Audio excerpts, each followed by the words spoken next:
Everybody.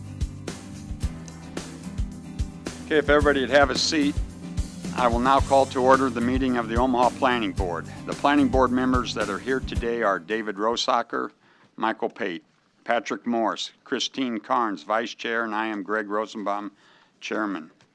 I forgot Jeff. Hi, Jeff Moore. Members of the city staff that are in attendance today are Dave Fanslau, Planning Director, Sherry Rockwell, Acting Assistant Planning Director, Eric England, Planning Manager, Mike Carter, Planning Board Administrator, Ellen Thielen from the City Law Department, and Lisa Agans, our Recording Secretary. Our rules of procedure are as follows. Notice of this hearing has been published. Copies of today's agenda are located on the table in front of us. They should be down here. You are welcome to come down and pick one up. The cases on the consent agenda will be heard first. Consent cases are perceived by the Planning Board to be non-controversial, have already been heard, or been recommended for layover, and therefore will be read and voted on without the opportunity for your testimony. If you wish to testify, you may remove the case from the consent agenda. When each consent case is read, I will ask if anyone wants the case removed. If you do, please stand up and say so, and the case will be removed. This case will then be heard in order in which it appears on the regular agenda, and we will go through the consent after we go through the consent cases. When the case is heard, you will have the opportunity to come to the podium, clearly state your name and address, and give your testimony at that time. When hearing cases on the regular agenda, the board will first hear from the applicant. After the applicant states their case, we will hear from the proponents, and then we will hear from the opponents. After both sides are heard, the public hearing will be closed and no additional testimony will be permitted unless a board member requests additional information. When at the podium, please clearly state your name, address, and whom you are representing for the record. Your testimony is very important to us. In the interest of time and courtesy to others, please be short and to the point. We will try to limit each case to 10 minutes. Those directly involved in the case, please speak first. We request that large groups select a spokesperson to represent that group, therefore eliminating repetitive testimony. When giving testimony, please provide new information and try not to repeat what is previously said. We do ask that all speakers and others be treated with courtesy and with respect. In that regard, please remain silent while seated, and if you'd take time now to turn off your cell phones, it would be appreciated. Our decision to approve, deny, or continue a case made here today will be forwarded to the City Council for another public hearing and final disposition by the City Council. Conditional use permits are an exception to this rule. The board's decision made here today on conditional use permits are final and not forwarded to the City Council. Lastly, upon the advice of the Law Department, all communications to board members from attorneys or other interested parties should be transmitted through the Planning Department so they are made a part of the public record. The department will then transmit all that information to the board as well as to the rest of the public. Rezoning matters are an exception to this rule. A current copy of the Nebraska Open Meetings Act can be found on the northeast wall of this room, and there are no changes to the consent agenda.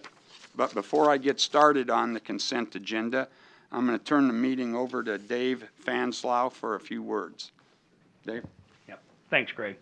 And thanks, everybody, for showing up today. The reason why I wanted the mic for just a couple minutes before we start our meeting is today marks, in my opinion, the end of an era in the planning department.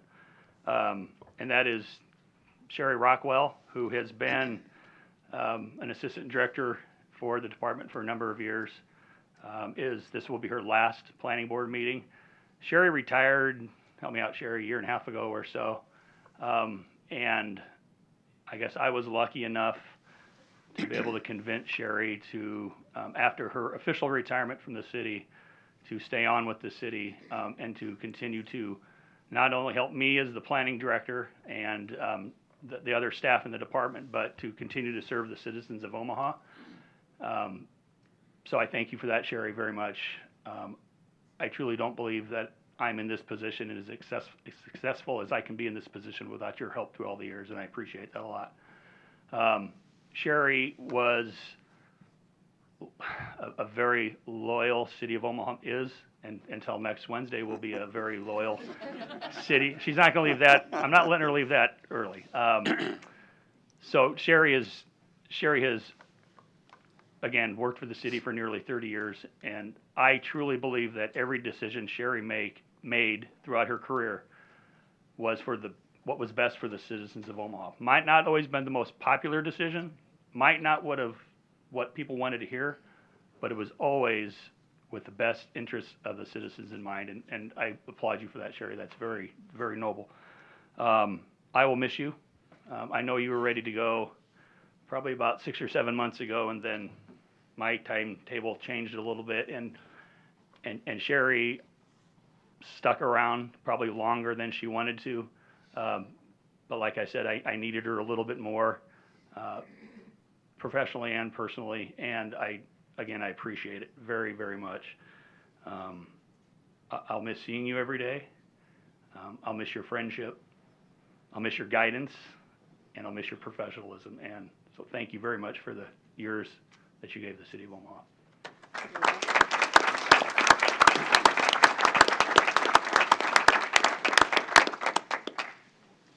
Before I open up, if there's any comments from the board, are there any people, RJ, I know you are here, are there any others that would like to come forward and say a few words? RJ Neary, 8604 Woolworth, and I represent many people in our industry and that have interacted with the planning department. Chairman Rosenbaum and distinguished members, I can say that since Trenton's not here today.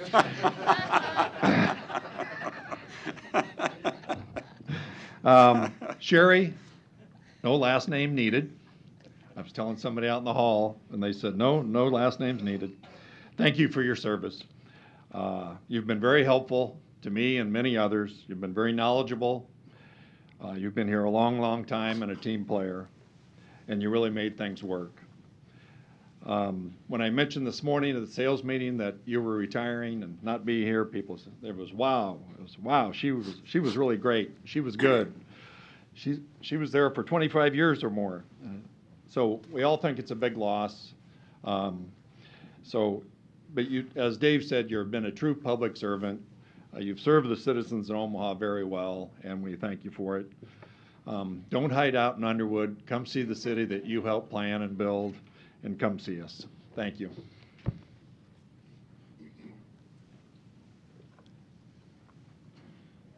Very briefly, Ken Bunger, 18313 Dewey Avenue. I was City Law Department representing the Planning Board since about 1975 until I retired. And I think most of the time Sherry was sitting in that chair and I was sitting over there. She was one of the best and most gracious city employees that we dealt with forever. We became fast friends. I never heard a negative thing about her from any of the departments. We relied on her through a number of planning directors as just a rock, as Rockwell. So thank you very much for your friendship and association through the years, Sherry.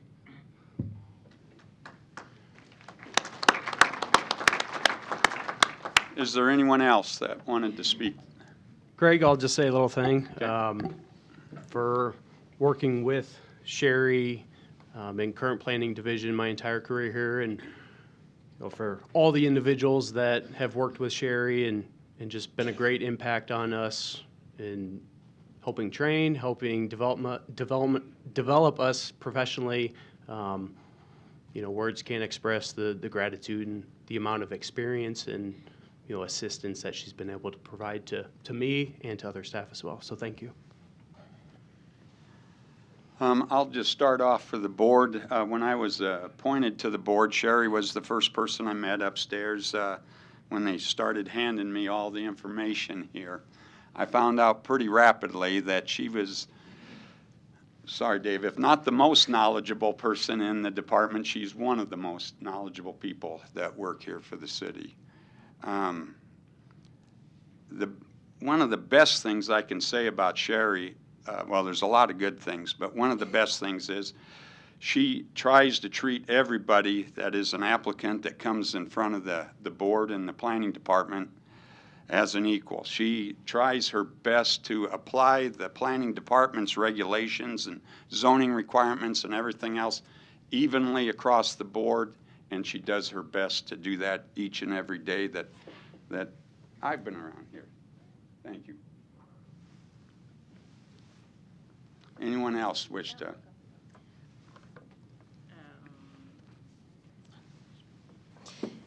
Sherry, it's been a pleasure working with you.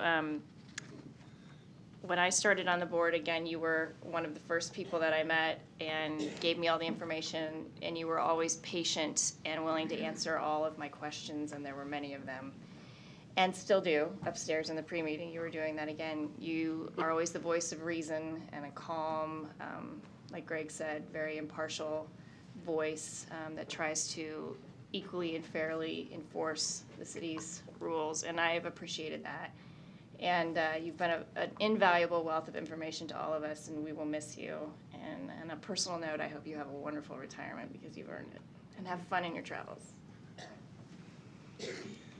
I guess I'd like to add too, Sherry, similarly to the other comments, is that once we're the temporary help, and when we come in here, we don't have a lot of direct experience with all of the regulations and moreover the rationale behind them. And so your door is always open, obviously, for us to request what's the rationale behind this decision and things like that.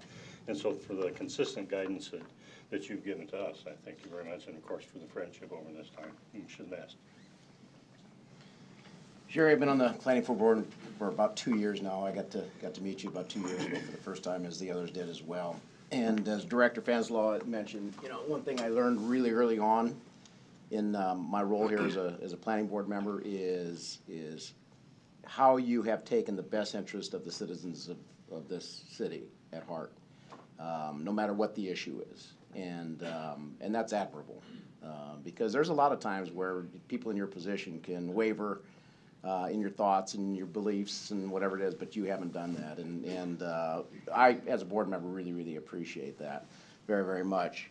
And I imagine over the last, I don't know how many years you've been here, but several years, you have seen quite a bit of change in the city of Omaha over that period of time.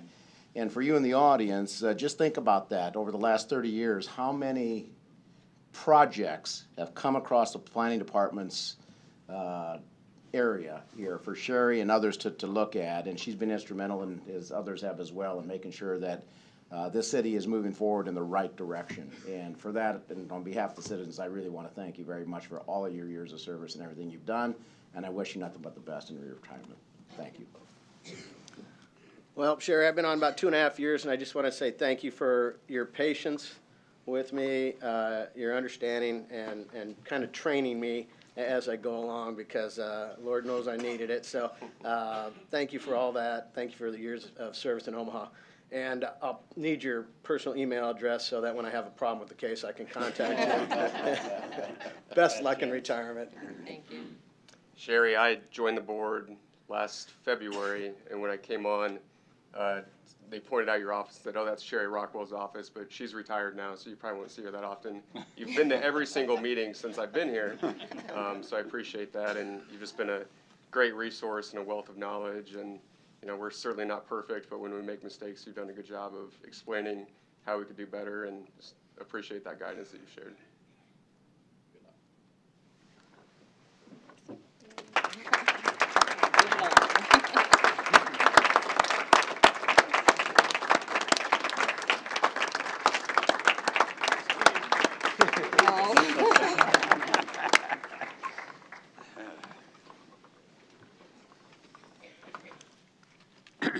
Feel free to jump in with any comments you have, Sherry, on any of the cases. you want to say anything, Sherry? Not really. Okay. Just in short, I've tried my best to actually consider the best for the citizens of Omaha, and when I say citizens, I mean that collectively. That was my job. Well done. Okay, let's get started with the consent cases. Remember, if you want a consent case removed, you have to stand up and let us know. Agenda item number 4, case C8-19-19, applicant American Tower. It is on consent for approval. Request approval of a special use permit to allow broadcast tower in a DS district. This was laid over from our January, our January meeting. The location is 1804 Paul Street. Does anyone wish to have this removed from the consent agenda? Seeing none, I'll move on. Item number 9, case C10-19-49, C12-19-50. Applicant Indian Creek Reserve, LLC. It is on for approval.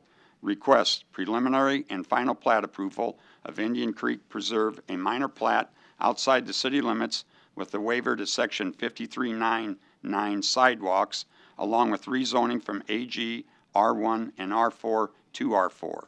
Location southwest of 192nd Street and Camden Ave. Does anyone wish to have this removed? Okay, that will be removed, sir. Number 9. Agenda item number 10, case C12-19-51, applicant Stephen Kramer. It is on for layover. Request preliminary and final plat approval of Christian Acres, a minor plat outside the city limits with a waiver to section 5399 sidewalks. The property is located within an ED overlay district, location 12424 North 60th Street. Does anyone wish to have this removed from consent? Seeing none. Continuing on, agenda item number 12, case C12-19-53, applicant New West Farm Holdings, LLC. It is on for approval. The request, preliminary and final plat approval of West Farm Replat 4, a subdivision outside the city limits. Location southeast of 150th Street and Wycliffe Drive. Does anyone wish to have this removed? Okay. Seeing none. Agenda item number 13, case C12-19-54. Applicant New West Farm Holdings, LLC. It is on for approval. Request preliminary and final plat approval of West Farm Replat 5, a subdivision outside the city limits. Location southwest of 144th and Dodge Street. Does anyone wish to have this removed? Seeing none, we'll continue on. Agenda item number 15, case C10-19-55, applicant Keith Harris. It is on for layover. Request rezoning from R435 to R5. A portion of the property is located within the flood fringe overlay district. Location southeast of 38th Street and Forest Lawn Avenue. Does anyone wish to have this removed? I do. Okay, we will remove that.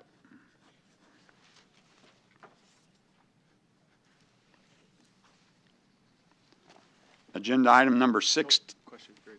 Whoop, I'm sorry. Just reaffirm it'll be on the regular. It'll be on the regular agenda in the order that it's posted here in our agenda, okay? All right. Agenda item number 16, case C10-19-56. Applicant Joe Simon. It is on for approval. Request rezoning from R435 to R4, location 2308 South 6th Street. Does anyone wish to have this removed? Okay. Seeing none. Agenda item number 17, case C10-19-57, Applicant, Indian Creek Nursery. This is on for approval.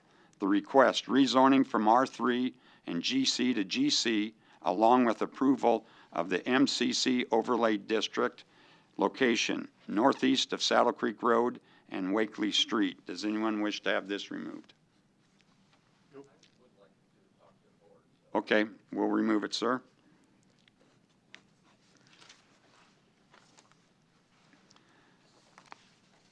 And the final consent item is agenda item number 20, case C7-10-70, applicant Ryan Lindquist for Elkhorn Public Schools.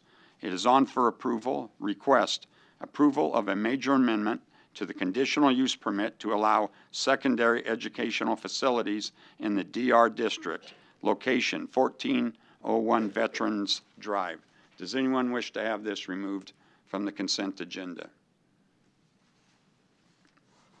Okay, seeing none, that ends the consent cases. Do we have a motion for those consent cases that are on for approval? I make a motion for approval of case numbers 4, 12, 13, 16, and 20. Second. We have a motion and a second. Lisa, will you please record the vote? Sure. Rosacker? Yes. Moore? Yes. Pate? Yes. Morris? Yes. Carnes? Yes. Mr. Chair? Yes. Motion approved. Okay, do we have a motion for consent items on for layover? I move for consent of layover of item number 10. Second. We have a motion and a second. Lisa, will you please record the vote? Moore? Yes. Pate? Yes. Morris? Yes. Carnes? Yes. Rosacker? Yes. Mr. Chair? Yes. Motion approved.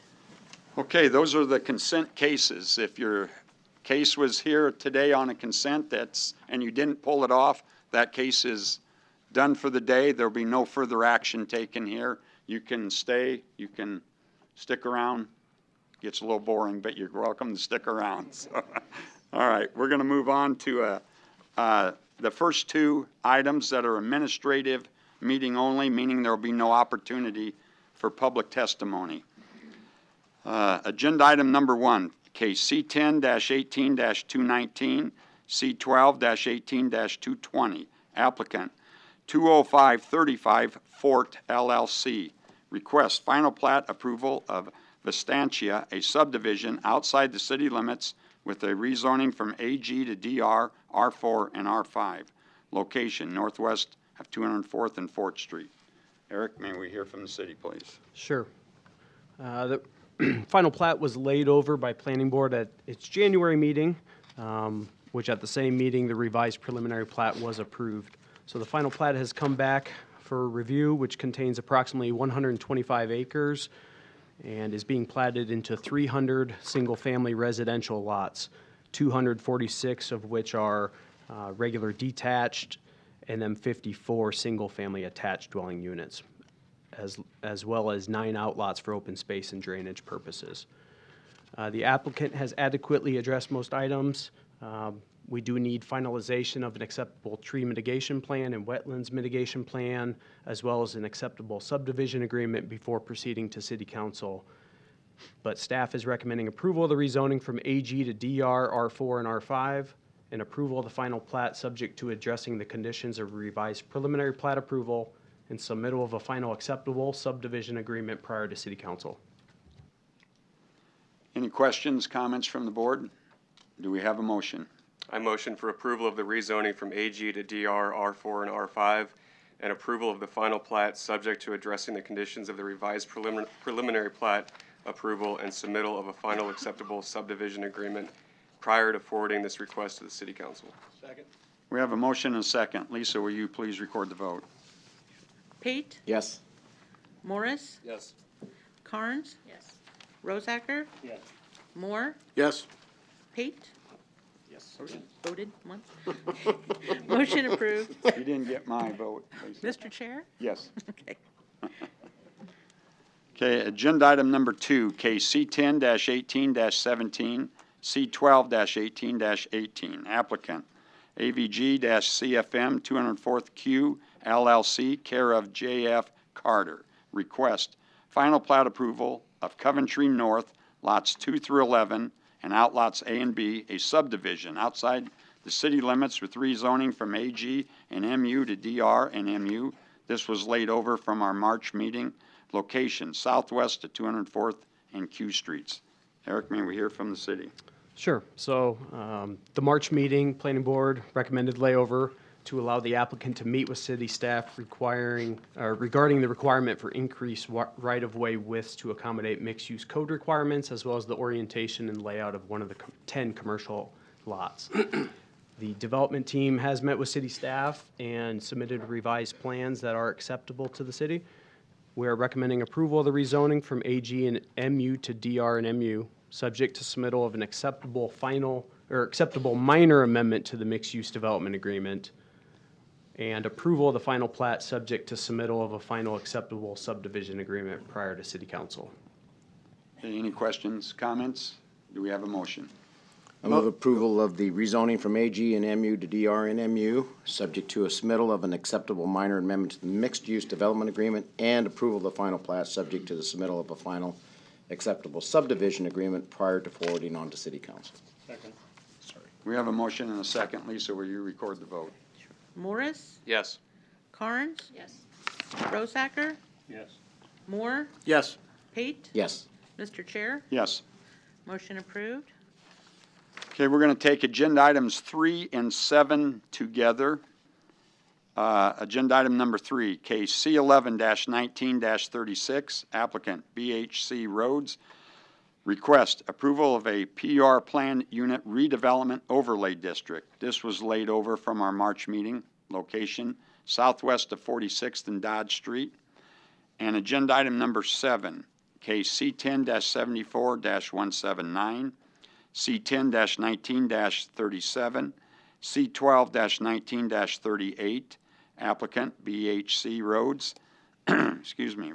Request preliminary and final plat approval of Briggs Place Addition Replat 1, a subdivision inside the city limits with rezoning from R7, GC, and GI to R8, along with expansion of the ACI2 overlay district and the repeal of the PK parking overlay district. Portions of the property is located in an ACI2 overlay district. This was laid over from our March meeting. Location, southwest of 46th and Dodge Street. May we hear from the applicant, please?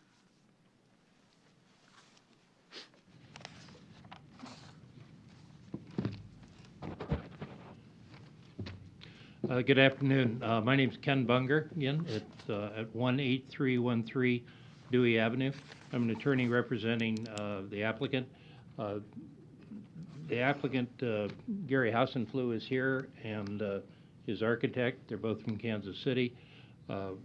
This is a project that is a very dense project. I think it goes along with the planning department and the city's comprehensive plan in encouraging market rate apartments within this general area that is Midtown, and I'm not sure if we have a name for the area along Dodge Street yet, but we hope that as that develops, we'll have one. But I think it's very healthy for the entire residential area, for the Nebraska medicine and all the other growing businesses. It's going to be a 278 unit, I'll let the architect talk about that, market rate apartments, and surrounded with a garage in the middle, so you don't have to look at a ugly garage, with the apartments around it. And we've been working with the planning department for some time on the design. I think we've come to something that's really fairly spectacular. And with that, I'll introduce Gary. Chairman, Commission members, Gary Hausenflew, 2020 Broadway, Kansas City, Missouri, MW and Garrison Companies. Yes, just to everything Ken had to say, I think is quite clear and to the point. I've had an interest in developing in Omaha for a while. I've developed in 6 states, over 1,400 units of multifamily, so I'm very familiar with developing this type of product. And I've developed in Nebraska, in both small towns like Chadron and Wahoo. Matter of fact, my first project was in Chadron, Nebraska. and still have a lot of fond memories of that 11-hour drive from Kansas City. Didn't have enough money to catch a flight, so it did what it did. But it was, I've always enjoyed my business in Nebraska, and look at this as being one of our greatest projects, and look forward to working with you to hopefully make it happen. We've done other large projects in other bigger cities like Kansas City, Wichita, and suburban Denver, and we think Omaha's ready for this type of a project that's going to be very highly amenitized, great housing for the nearby Nebraska Medical Center, and a super addition to your new development apartment skyline. Thank you. Yep. John Waynick, Clockwork Architects, Kansas City, Missouri. Like was said before, this is a 278-unit apartment with 295 parking stalls, a 3-level parking structure. You have the presentation. Located between Dodge and Douglas Streets, just west of 46th Street and east of 48th Street. Like I said, 3 levels of parking. Let's see here. There's the site between 46th and 48th, between Dodge and Douglas. These are some street photos. You're all very familiar with the site. 3 levels of parking with apartments, ground level amenities such as a fitness area, yoga room, theater room, and then apartments above with a pool deck. We've worked closely with the planning staff to develop a building exterior. That's probably the best view. This would be a view from Dodge. Working with, try to make a large building, a rather dense building, look not so dense, and a lot of in and outs, setbacks to meet the planning department's requirements, quality materials, a lot of masonry, stucco, wood veneer, just a really nice product for this street to really tie in with what CSI has already done directly to the east, just to bring the level of that neighborhood up to a higher class. So. Hey, please, we asked earlier on to give respect to the people that are speaking, and in that sense, I'm going to ask you to remain quiet if you would. Okay, thank you. So a couple questions, maybe for the architect and the developer, Gary, I believe. Gary, you've done the projects, you said, all over the Midwest, and I believe mainly. Have you done projects of this scope? Is this their sweet spot? I've done 250 to 270 unit projects in Kansas City. Okay. You done tax credit? Yes, I've done affordable housing and mixed income. Okay. Where there's some market rate component also to the development. But you've done projects that don't require tax credits like this as well in the markets that you're in, right? Are you going to take advantage of? Are you going to try tax credits on this one too? No, will not be low-income tax credits involved in this. It'll be market rate, and I'm doing 200 projects like this right now. Okay. Market rate only, not low-income housing tax credit. How's it going to be managed then? If you're in Kansas City, how are you going to manage it? We have a management company. We'll hire a local on-site manager, leasing managers, and maintenance. So we'll staff it like we do all of ours from the local folks. Yeah, and in our pre-meeting, we got our first glance at this architecture, and I personally like the architecture of this. I think it really stands out well. I think it's well done.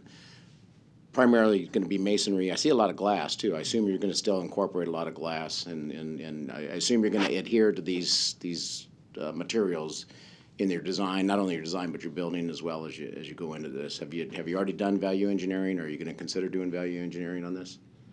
We have a team member that we've been working hand in hand on the contractor side that has given us a lot of input along the way.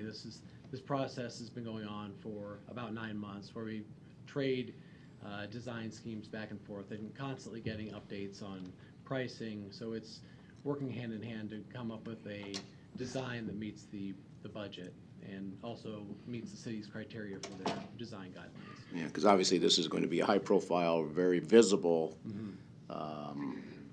project, City of Omaha, entry to the Med Center and right along Dodge, major corridor in Omaha. So the appearance is very, very important for that area particularly.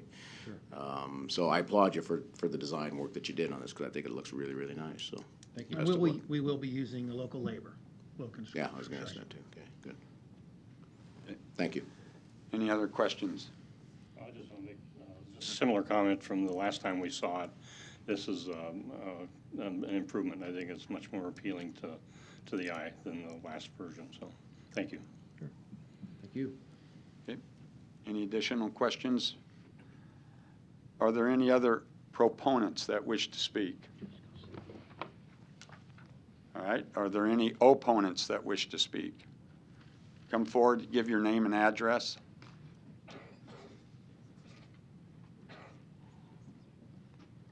Is this the bike? Okay, yes. Hello, my name is Cassandra Jensen. I live at 102 South 48th Street. So, if you can imagine this in your head, we're all from Omaha. I'm from Omaha. I know that the district that I live in is Midtown. It's Dundee. I'm a resident of this area, so I kind of know a little bit more about what's going on. You know, there is a brand new apartment complex. I don't even know if they have started taking tenants. That has been under construction for the past year or two. And that is an entire project on 50th and Dodge. There is a brand new apartment complex. I think they might have just started taking tenants. I don't know my facts on that exactly. That is across the street from 46th and Dodge. There is another building being built where the old Premier Bank was once upon a time ago. I believe that is targeting the Nebraska Medical Center. That is supposed to be more of a long-term hospice location. I am of the opinion, as a resident of this city, that it is a shame and it is a tragedy to take a building that is over 100 years old, that used to be a historical grocery store, that used to, you know, we have Warren Buffett's family owned a grocery store, and that building was torn down. So they've spent money trying to replicate that in a museum to educate people about what that is. I understand those properties are a little decrepit and they don't look that nice, but I think it would be a very huge shame for the city of Omaha to tear down something with historical value for another apartment complex that really the region is already overpopulated with. That's all I really have to say. Thank you, Cassandra. Are there any other opponents that wish to speak?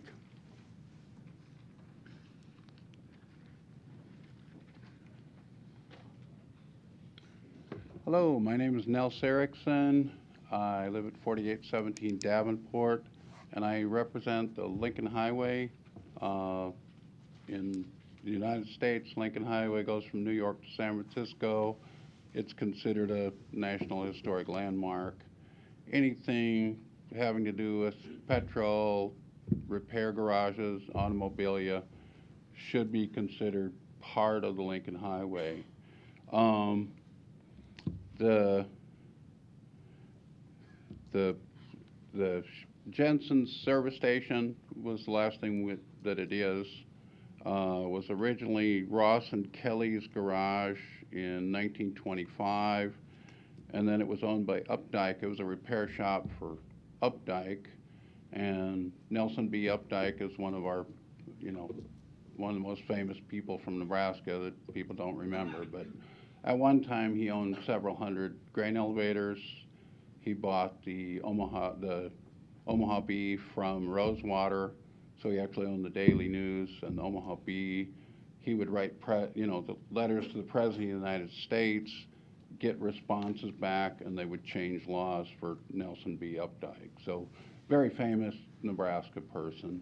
But the garage there is one of the last remaining remnants of Nelson B. Updike's empire. And then like she said, the grocery store, 4617 was a grocery store.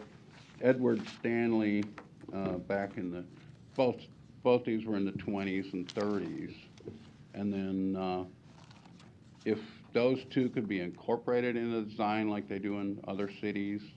The worst thing would be maybe just leave the two facades and incorporate them. You know, it just, we're getting so many apartment buildings that all really kind of look the same, and they're built right up to the street, and this one actually looks better than most.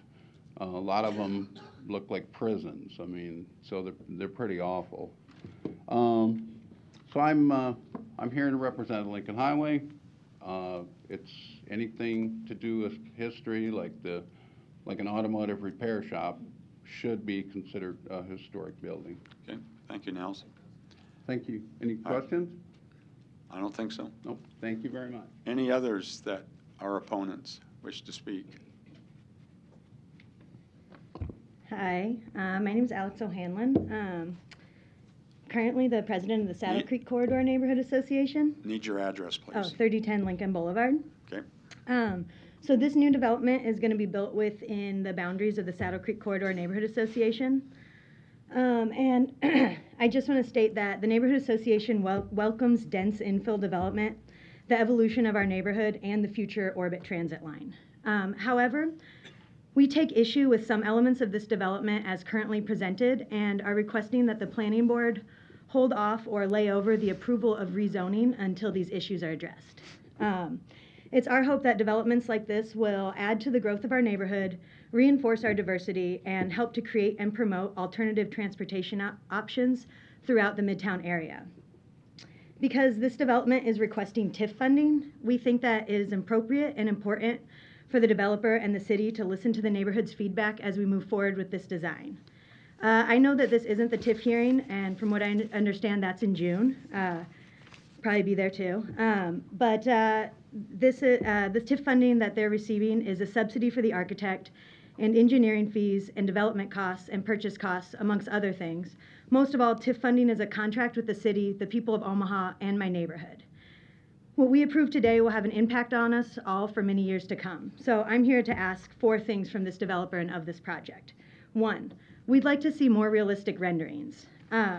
We haven't seen renderings of this development from a pedestrian's level or renderings that show how it will fit into the existing context of the neighborhood.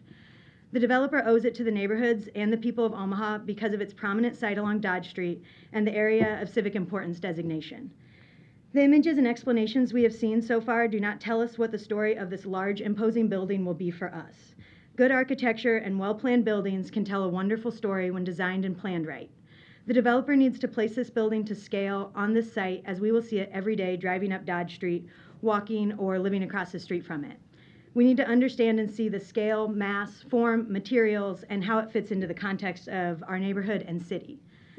A developer that truly wants to tell the story about their project and explain why their project will be good for Omaha and my neighborhood would have their architect use current and widely used computer software programs that can place the design into the context of the site to scale and show all sides 3-dimensionally and not as we have seen it from a bird's eye perspective or 2-dimensional elevation. Now, this is my first time attending a planning board meeting, so I'm not good at it yet, but I brought some pictures. And I'd be happy to pass those around. You can put it on the screen here, and it'll take. So I'm also not an architect, but give something it like a turn. Give it a turn. Not the like other way. this. There you go. All right, working together, we're gonna get this done. You got it. Okay. So the architect should have the ability to use 3D modeling, Google Earth, or other software to show us what we will see from the street, as 99% of Omahans will experience this on a daily basis as we travel up Dodge Street. 2, working through it. Commercial space. We think that this development should include commercial space. The inclusion of commercial space will provide something for existing neighbors, and it will create spaces for new residents to interact with more established neighborhood residents, thus helping to integrate the new development into the surrounding neighborhood and reinforce a sense of community. It will reinforce the pedestrian experience, slow traffic, encourage alternative forms of transportation, and foster a safer walking environment in the area. The developer has said that being on the Orbit line made this site more attractive. And the city of Omaha has said that it wants more TOD, transportation-oriented developments, along the Orbit route. On the TOD website, it states that the intent of the TOD is to connect businesses and employees, attract and retain a talented workforce, catalyze economic development, and promote mixed-use development. Including commercial space in this development will help to achieve all those goals. 3, affordable housing. This development should include affordable housing. We understand that affordable housing can be harder for investors to turn a profit, but we believe that the location of this development on the future orbit line makes it a prime spot for affordable housing, since affordable housing isn't actually affordable unless it's linked to transportation routes. The developer has done affordable units in the past, like they said, and this site is a prime mix for affordable and market rate units. Not having affordable units in this development makes being on the orbit line a waste of city financial resources and the start of the orbit a failure as a mass transportation system. 4, parking. We would like to see this development be subject to future zoning regulations of the TOD overlay and not the current regulations so that it may reduce parking requirements. Again, the attractiveness and benefits of being on the orbit line is access to transportation. Having a large parking structure as part of this development seems counterproductive to what development on the orbit line is intended to do. Having the ability to reduce parking could ease up on some of the difficulties for providing commercial space and construction costs. The potential savings would help to even out the ROI if affordable units are then included. Adopting these new TOD overlay regulations early or conditionally maybe approving this project with parking reductions. I understand that what I asked today may require some redesign time, additional meetings, and schedule extensions. The developer probably will say that this will cost them money. These costs are exactly where some of the future TIF funding for this development is required to be spent. I myself don't have the luxury of being paid for my time for this or any additional expenses because I'm here taking time off work and not getting paid.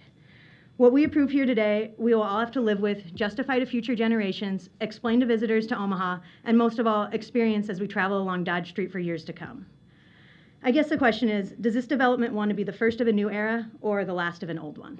Thank you. Okay, thank you. Any questions? Any other opponents that wish to speak?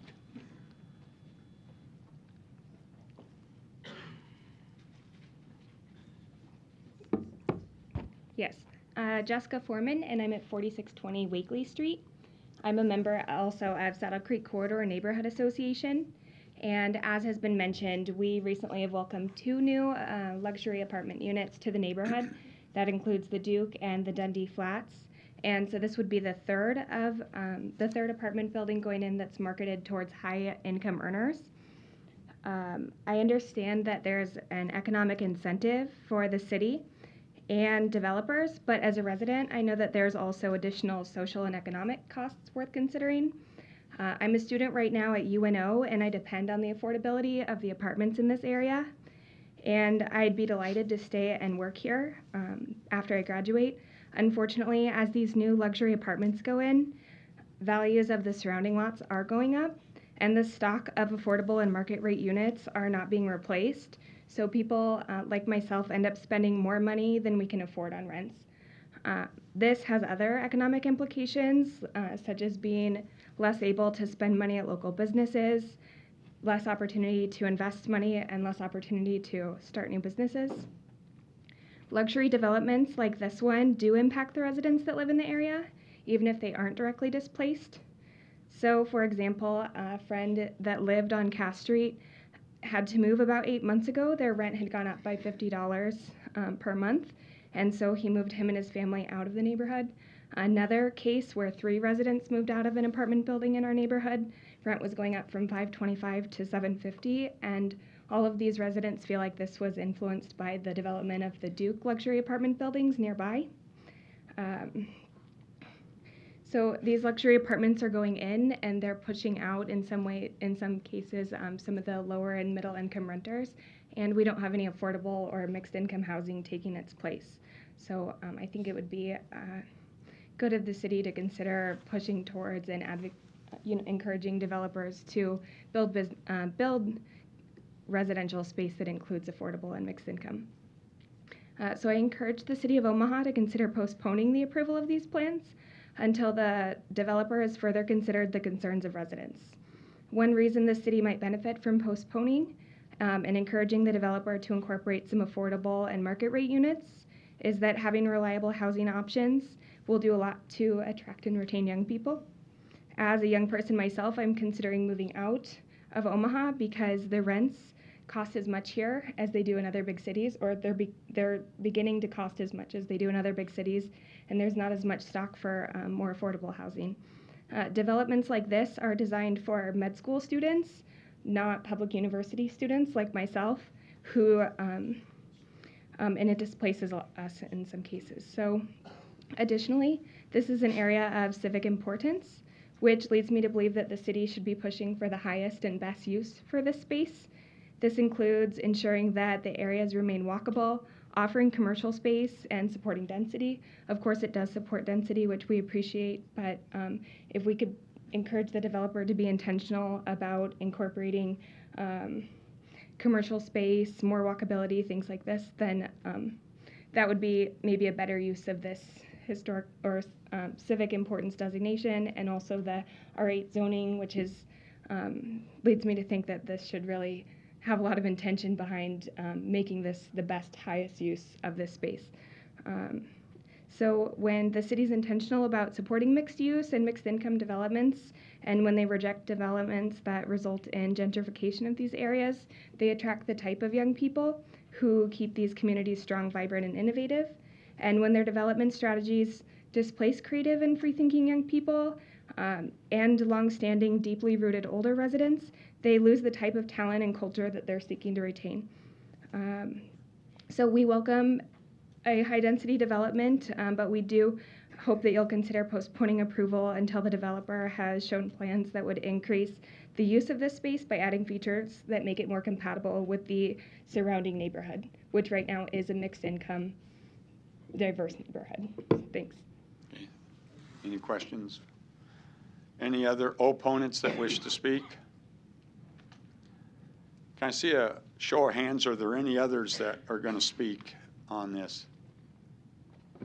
Okay, if you want to come forward so it'll help save some time. Your name and address, sir. William Stott, 2115 South 34th Street. I'm an architect and principal with the architectural offices directly across the street at 4610 Dodge. I'm also a member of the Transportation-Oriented Development Stakeholders Group. That organization is a multidisciplinary group charged with creating design guidelines for the future development of the properties associated with the orbit line. My main concern, I don't have a problem with this being density-wise. I don't have a problem with the use. The issues that I have are that it flies in the face of the design standards that are being created currently for the future of this area. Currently, this area is slated to be Tier 2 property, which would be a maximum of 6 stories high. The project as submitted is 8 stories. Currently, the guidelines are in working process and they have not been completed. So my biggest concern is that this will slip through prior to the guidelines being enforceable in the future, which will make this building larger and not fit in with the facade guidelines and design standards that the rest of the street will be held to, which will, for a generation, place the building at odds with its neighbors. I think it's too high, not because I think it's too high, but because we as a group have decided that the best use of this land would be not the most dense. And with the change proposed from R7 to R8, it actually allows a taller building, more dense, even further out than the requirements of the space. So.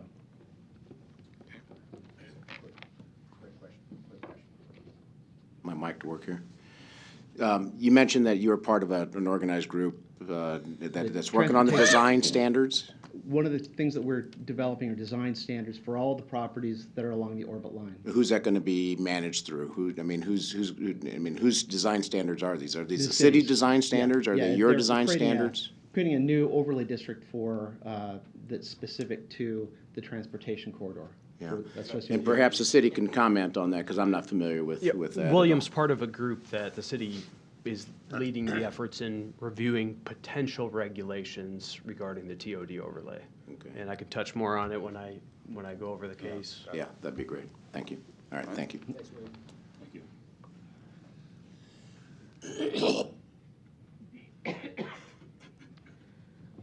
Luis Jimenez, 518 North 40th Street. Good afternoon. I want to comment as a pedestrian and somebody who has office space in that area. I go to California, 40th in California, and then I go along Saddle Creek to for the post office, get a meal, work with others. I recently have seen the construction in the area, and I don't know the particulars, but I want to share an experience where I was on the bus and I was going down Dodge, and I was working on something, and for a bit I thought I was in Mexico because what I saw the construction, it was materials that I was like thinking, well, if it's cement and wiring in there, and then later on, it was developed and it was the base. It was the base for a much higher structure. So I just want to comment on that because the material was cheap material, and we're building luxury apartments on some of these projects. So I'm concerned that the people that we're attracting aren't the residents in the area. And if that's how this development is going to proceed, I say stop and think about what the arrangements are. We're talking about TIF already, and we haven't broken ground. So if the capital stack requires some TIF funding, is that something that we should fast track through the area? So I'm going to end my comments there. So thank you for your time. Okay. Any other opponents that wish to speak? Seeing none, I'm going to close the public hearing. Ken, Gary, or John, do you want to come up and address any of the comments? No, just very briefly, I won't address the specific comments, but we have met with the neighborhood, with Alex and her group, the Saddle Creek Corridor Group, took into consideration their comments you heard today. I've also met with the Dundee Memorial Park Association, and we've kept them up to date with the renderings as the planning department has looked at them. We've sent them out. We're meeting again with the Saddle Creek Group, which was, again, Alex, at 5 o'clock today at the architect's office to discuss issues. The commercial issue was discussed. It's not for lack of wanting commercial. Obviously, the site just doesn't lend itself to any kind of commercial because of the parking and the way to get to it. Dodge Street has become a freeway. It'd be nice to slow it down, but that is not the way it works. The other issues, I guess if Gary has a couple comments on them, that'd be great. And we just encourage input from the neighborhood. We've heard nothing negative from any of the immediate residents. We've been working with Child Saving Institute, which is our neighbor, on the vacation of the alley and some other issues. So they've been a good neighbor. Okay. Yes, to address some of the points made by the leader for the Saddle Creek group. The street level renderings that they would like to see, we have and can easily provide and will. So they can get a view from the street of what it will look like. That's no problem at all. The other issues brought up, Ken always brought up the commercial space issue, and it's just impossible. It's there's no parking allowed on Dodge.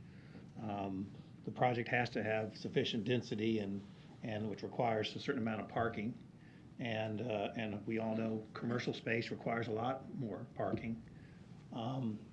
We've already, I know it was mentioned that they'd almost like to see less parking, but you still live in a community where the car is important. And though we're going to see the BRT come, and we're going to see less of a need for parking through things like that, through bicycling, which will have bicycle parking in the development, things like that. I mean, it's still there. There's still a need, and we're at a much lower than traditional parking ratio of just a little over 1-to-1 on this development. So we already feel pretty confident we're meeting that and wouldn't want to short it anymore because we'd fear we'd be shorting the project's feasibility. Regarding affordable, land prices are what they are, and they dictate what can be built, and there is no way that this financially could be feasible going low income tax credit or some other kind of Section 8 housing that may be desired by certain members of the group. Gary, do you have an idea of what the rents would be on, let's say, the efficiencies up to the two Yeah, our bedrooms? rents will vary from $900 a month on the efficiencies to as high as $1,475 a month for the two bedrooms. Okay.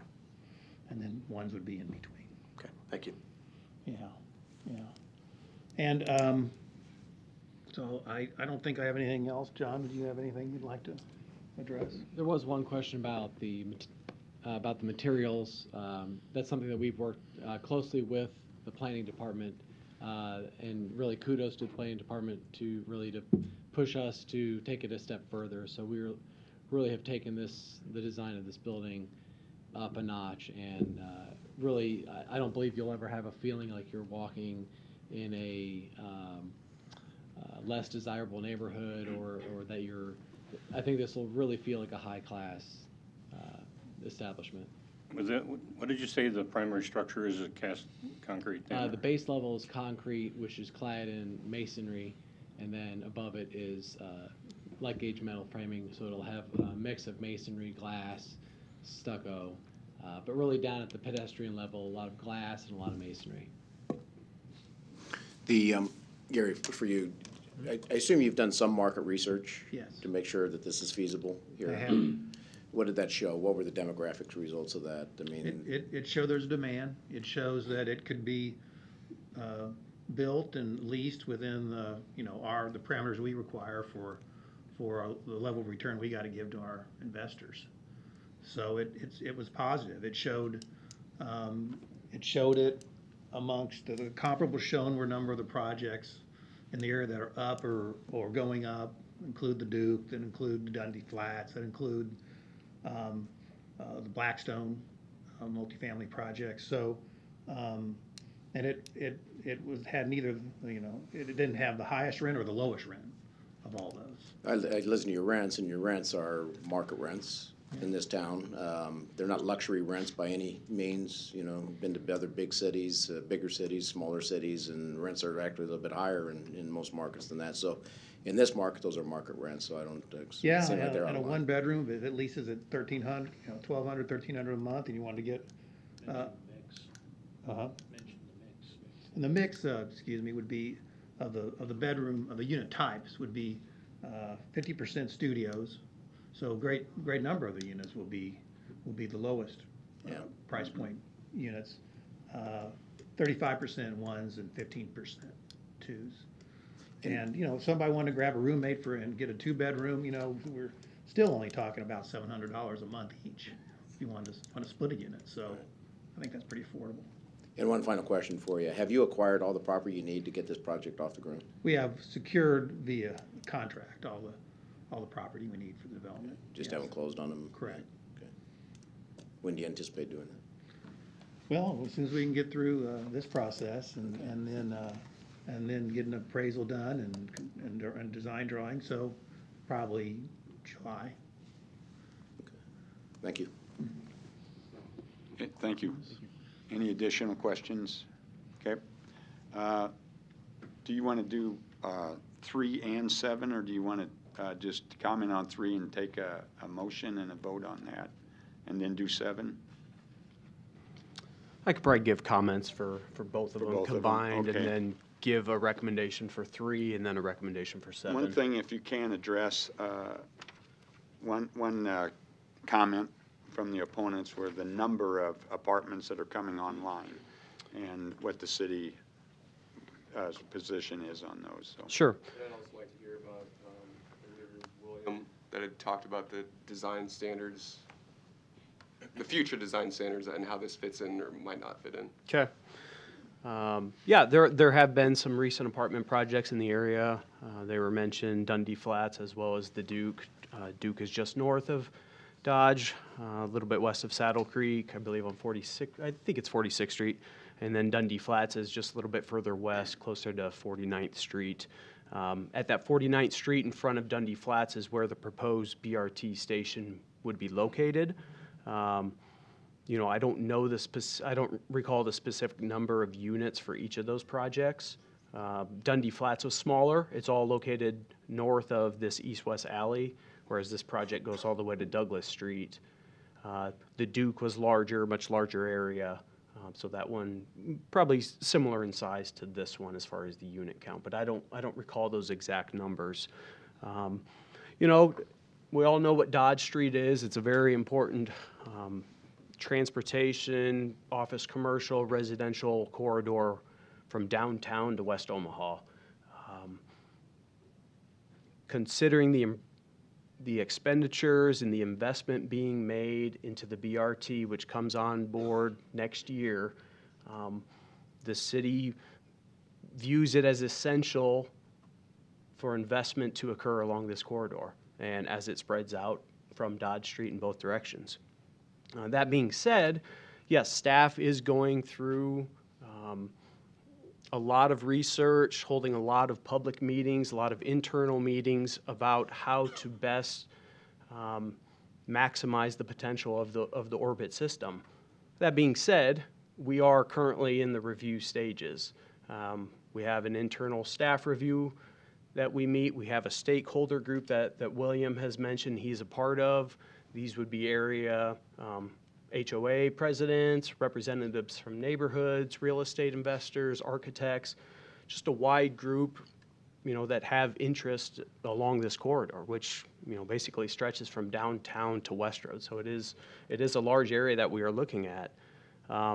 There are potential tiers, potential differentiation between these tiers, you know, as you go from Dodge Street and then further out into the neighborhoods north and south. But at this time, it is currently just a study.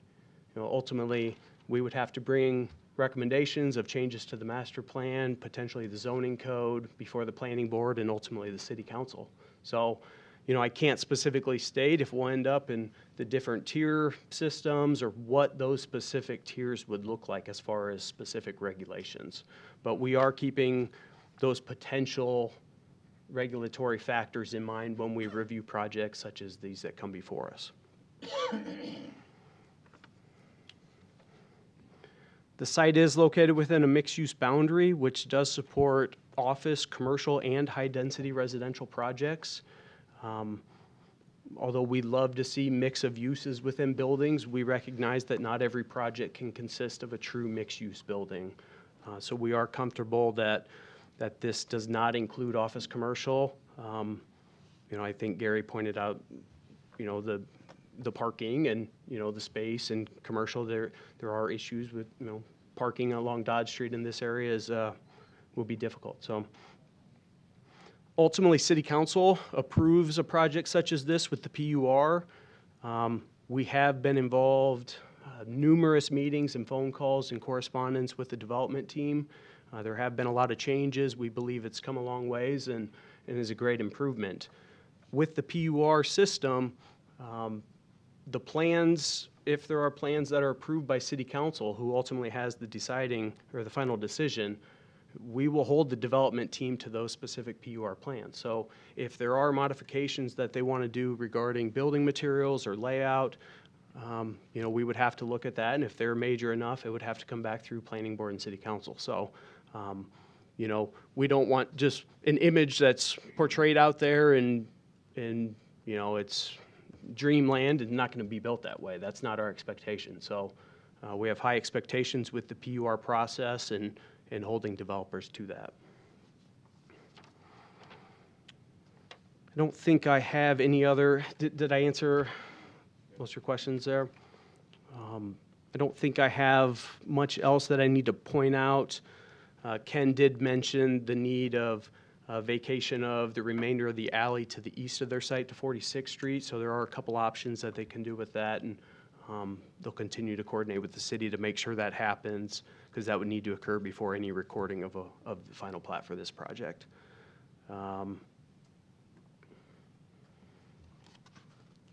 If there aren't any other questions, I would make a recommendation on agenda item 3 for approval of the PUR overlay district, subject to submittal of final acceptable plans prior to forwarding this request to the City Council for final action.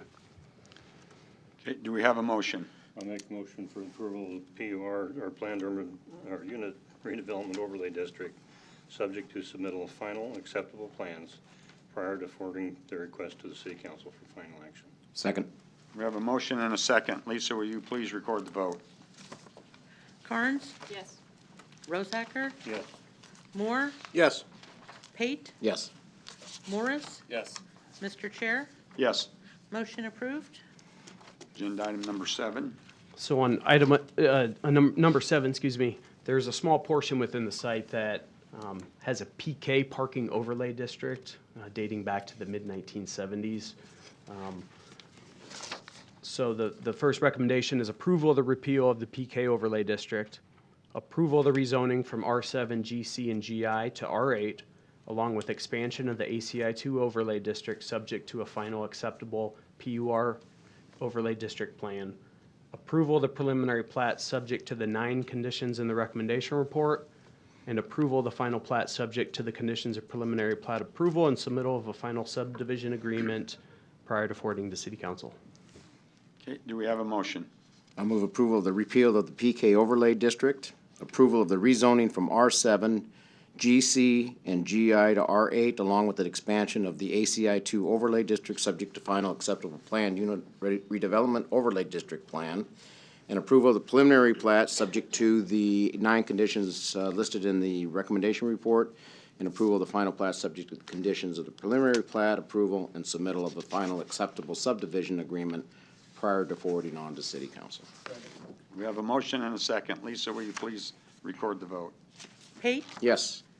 Morris? Yes. Carnes? Yes. Rosacker? Yes. Moore? Yes. Mr. Chair, Yes. motion approved.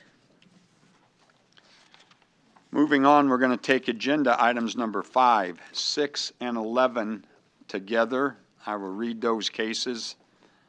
Agenda item number 5, case C3-19-48, applicant Noddle Companies, request approval of the 64 Ave Exarban Village TIF redevelopment project plan, location 2210 South 64th Ave. Agenda item number 6, case C3-7-2029, applicant Noddle Companies, request approval of a major amendment to the Exarban Zone 3 Apartments TIF redevelopment project plan, location 2210 South 64th Ave. And agenda item number 11, case C10-97-29, C12-19-52, applicant Noddle Companies, request preliminary and final plat approval of Exarban Village Replat 18, a minor plat inside the city limits with the waiver to section 5399 sidewalks, along with a major amendment to the mixed-use agreement for Exarban Village. Location, 2210 South 64th Ave. Don, may we hear from the city, please? Yes, Don Seaton, Omaha City Planning. And as you noted, there are 3 items on the agenda related to basically one project. I'm going to address 2 of those agenda items. They're both the tax increment financing related items, and the applicants can address the 3rd item, and we'll kind of go from there. But to get oriented, this is in Exarban Village. The site is. This is Stenson Park, Keystone Drainage Way, West Center. There is an existing approved TIF project plan. Well, it's been a number of them in Exarban, but this one in blue here is the Exarban Zone 3 approved TIF project plan. I'm going to start with the amendment to the existing project plan because it leads into the project nicely. The existing approval had 2 project sites on there. Both were slated to be apartments.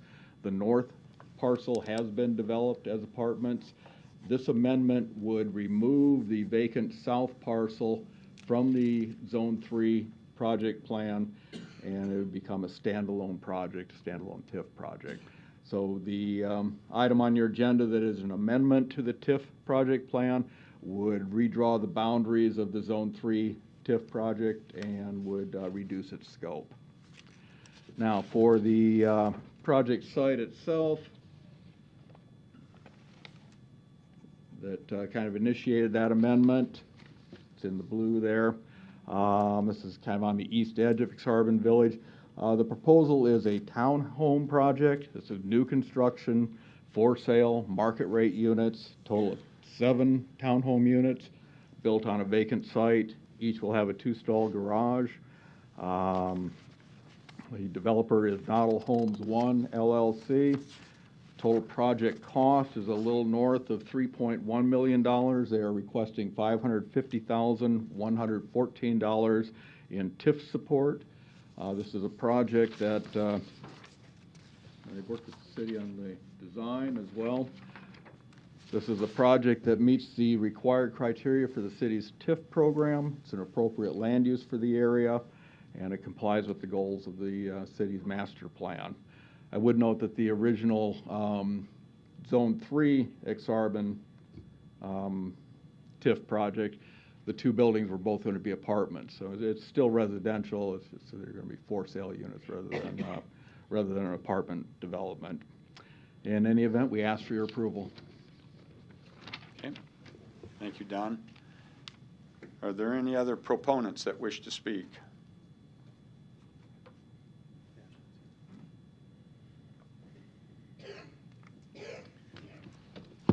Todd Swarzek, 2285 South 67th Street, part of Noddle Companies.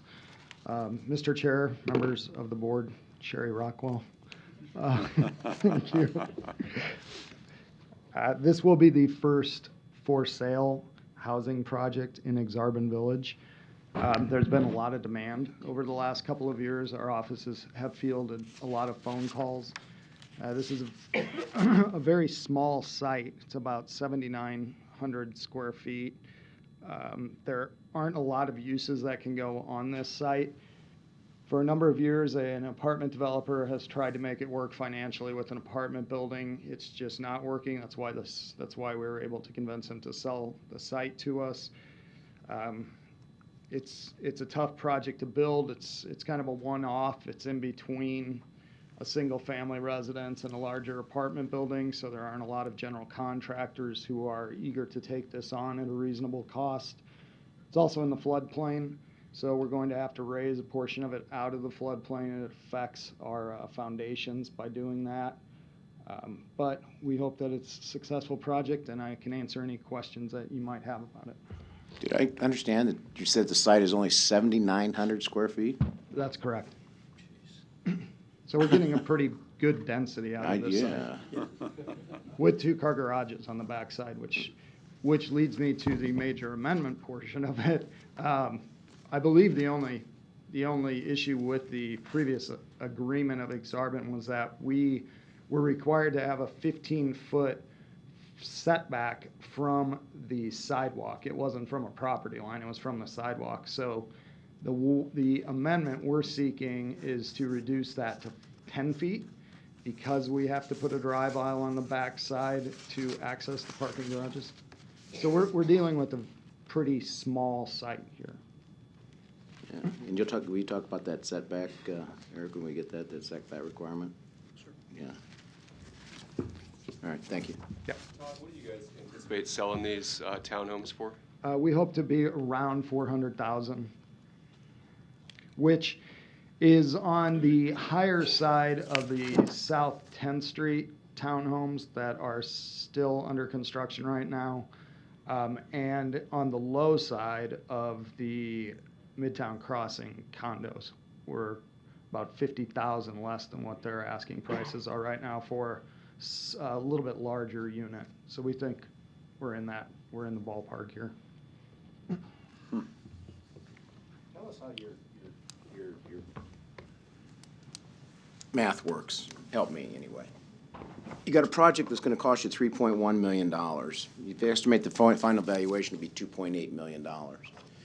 You're going to make money, a little bit of money on the TIF part of this thing, I understand, but I assume you're going to make a little bit of money on development fee too. Is that how you're making it?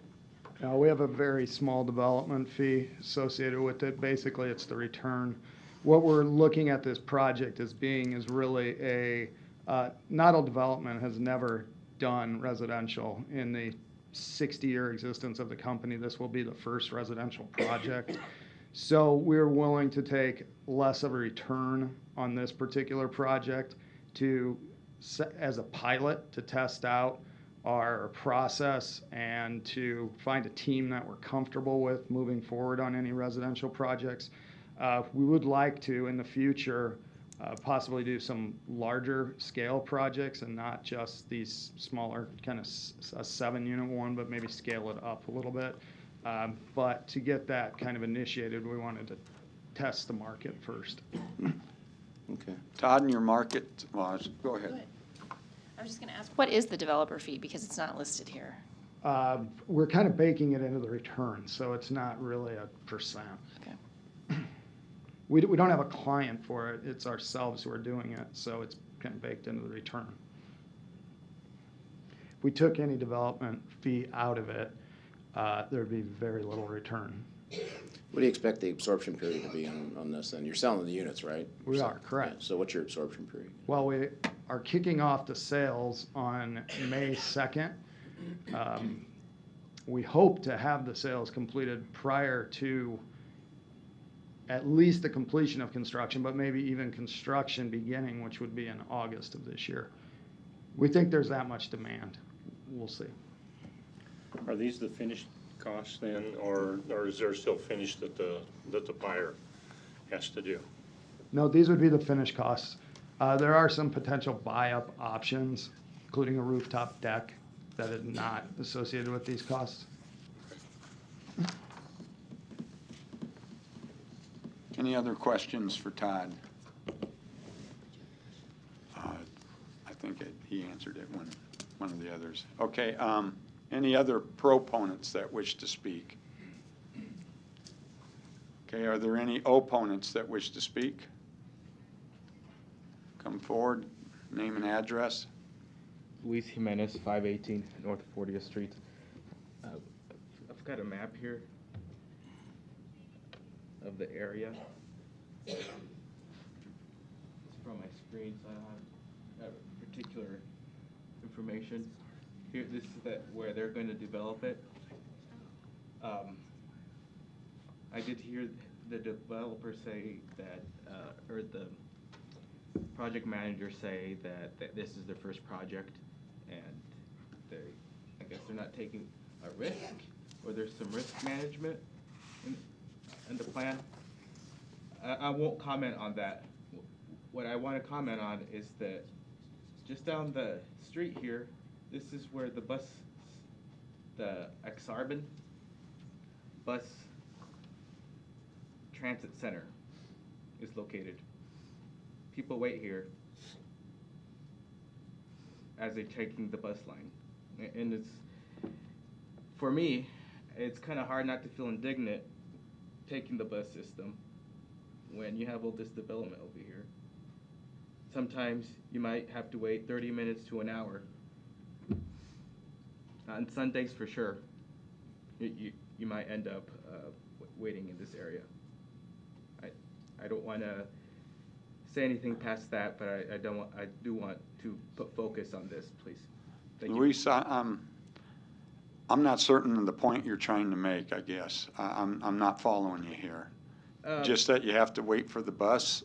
This is a continuing, this area is continuing development, or on a course of development. So I want to point that out on this point. Okay. At this time. As I was looking at this, I want to comment that the bus system, the transit in this neighborhood is right there. That's my point.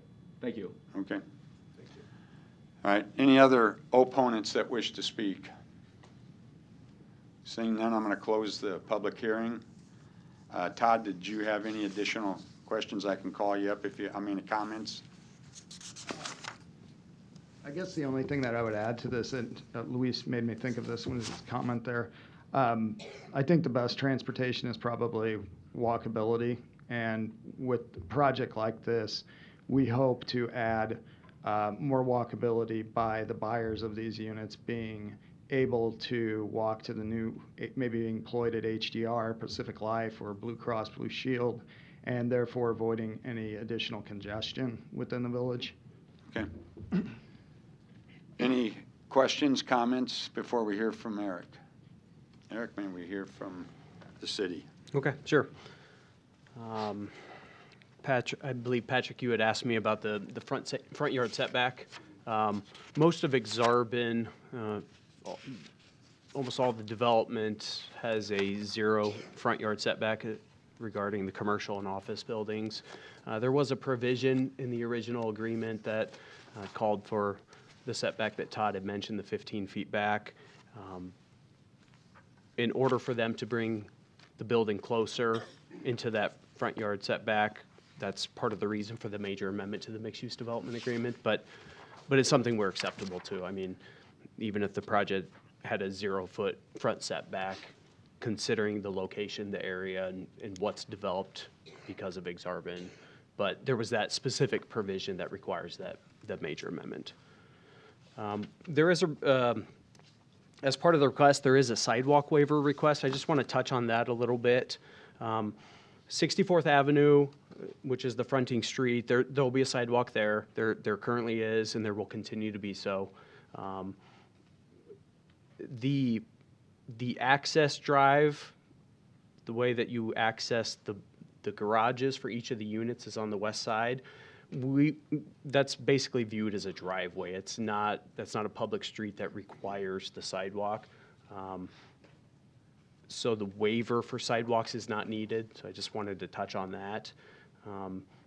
There are some other discussions in the recommendation report about sidewalks on the north and south side of the building. The south side, they're deviating a little bit, and then the north side, we need to continue working with the applicant to see if it's possible to go in and out of that parking garage there. But those two sidewalks specifically on the north and south will be touched on with the mixed-use development agreement. So I just wanted to touch that.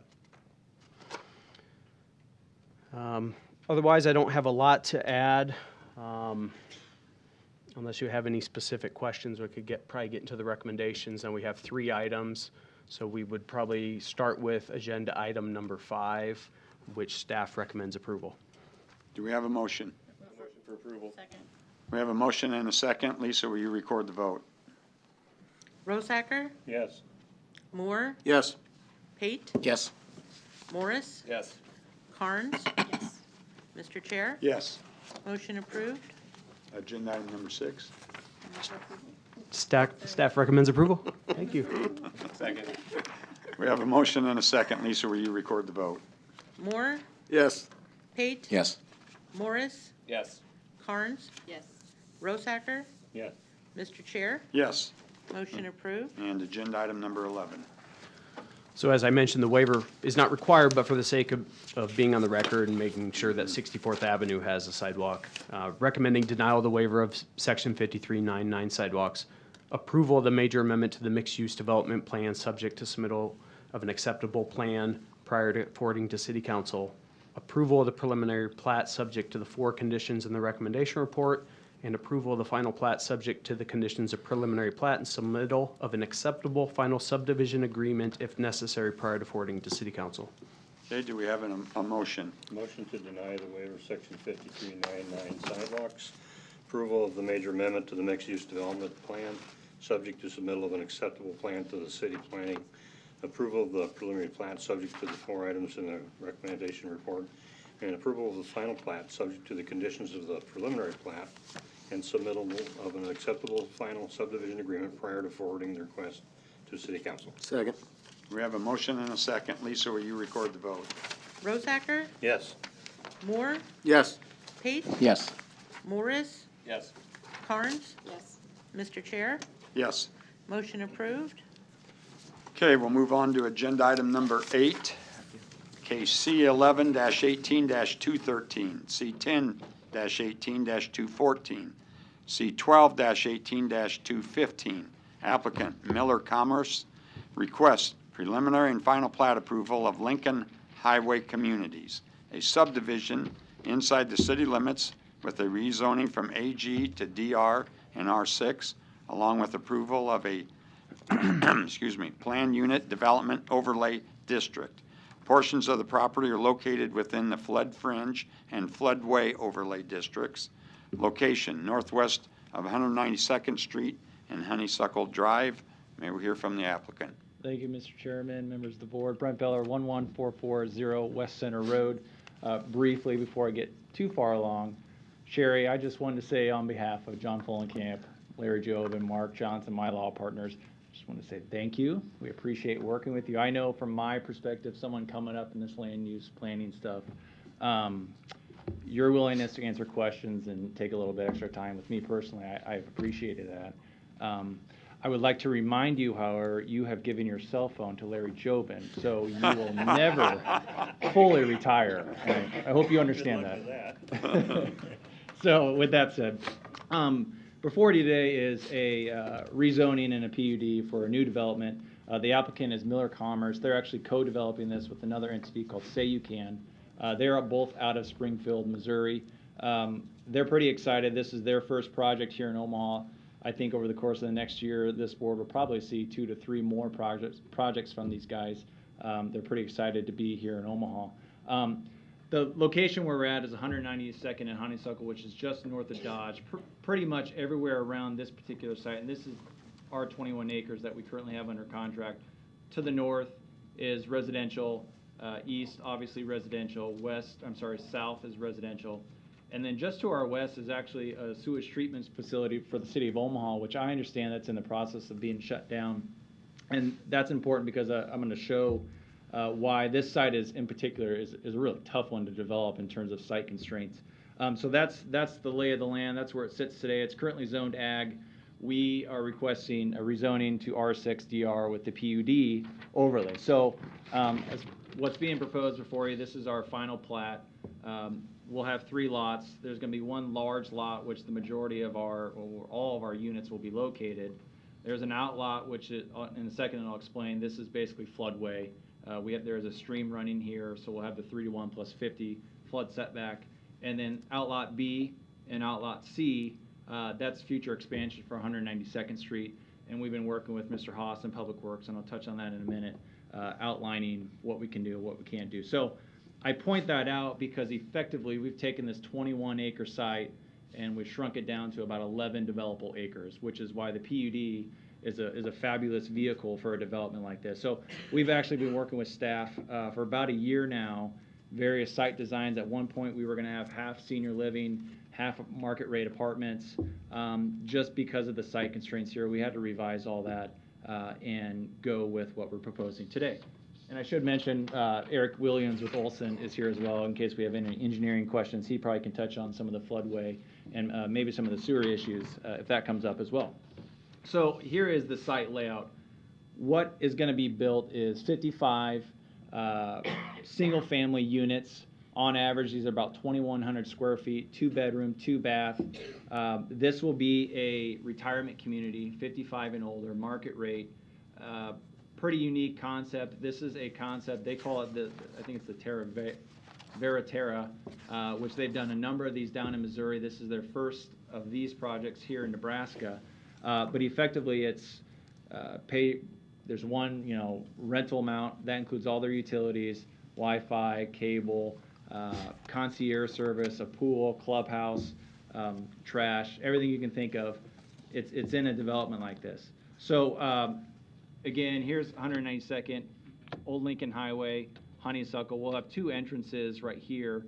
The unique thing about this site is this interceptor sewer line, which is going to replace the waste treatment facility to the west, that's going to run along basically the middle of our site. So the one thing that Olson and the city have been working with extensively is logistically, how do we get that sewer in place?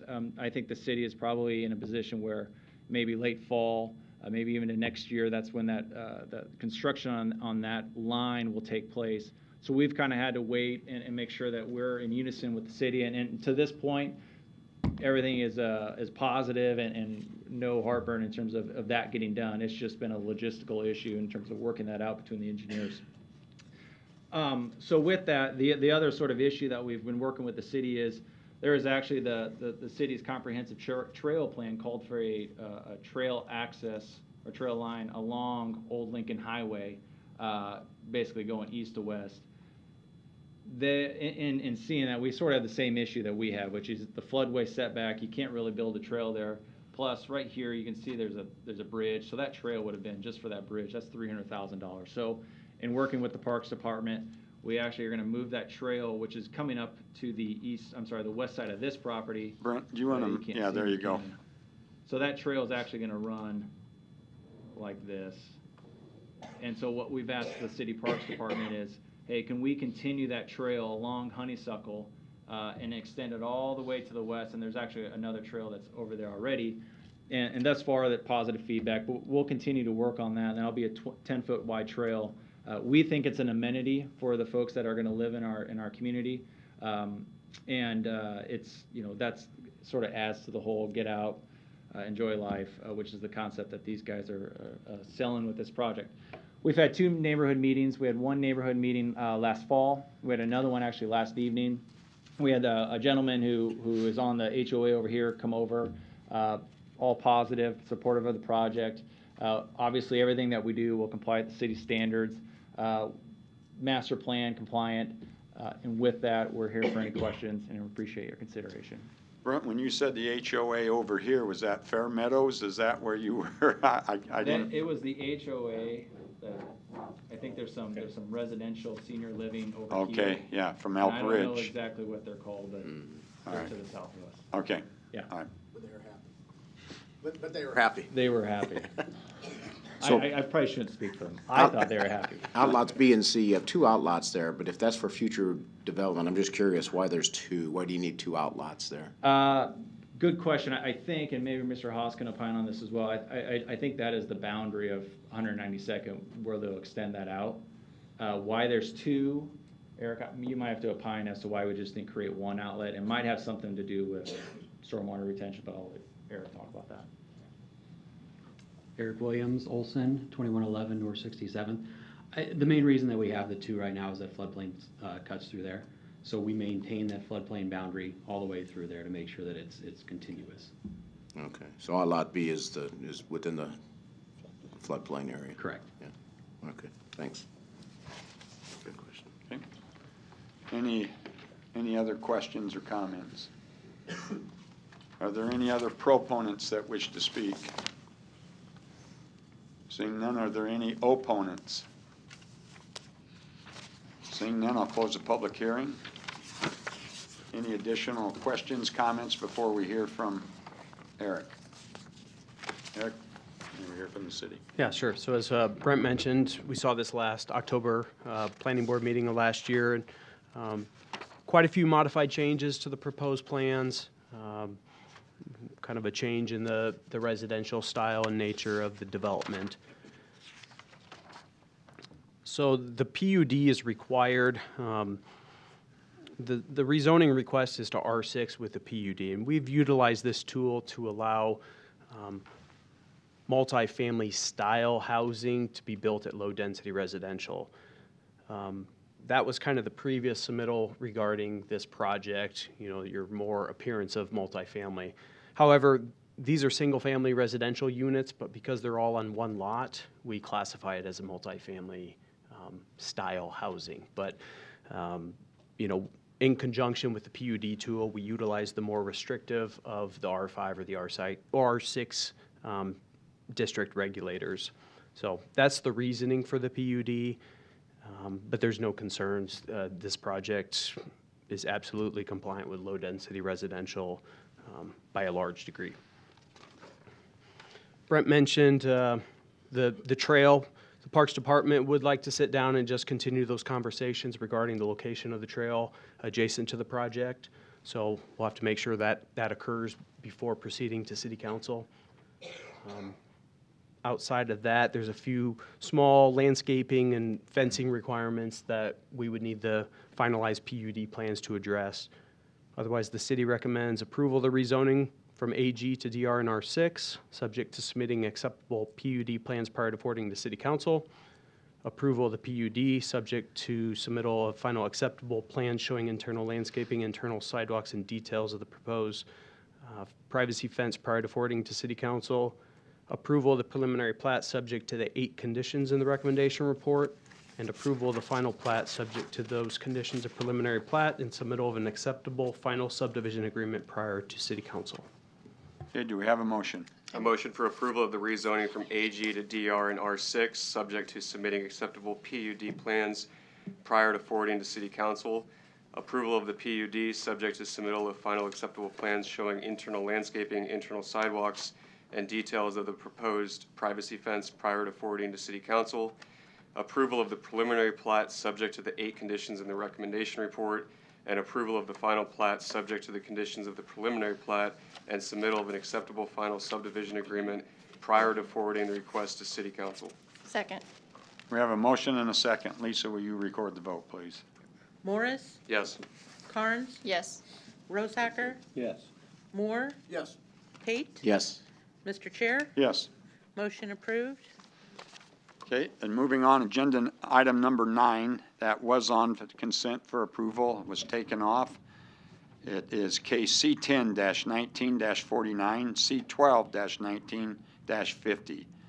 Applicant, Indian Creek Reserve LLC, request preliminary and final plat approval of Indian Creek Reserve, a minor plat outside the city limits with a waiver to section 5399 sidewalks along with rezoning from AG R1 and R4 to R4. May we hear from the applicant, please?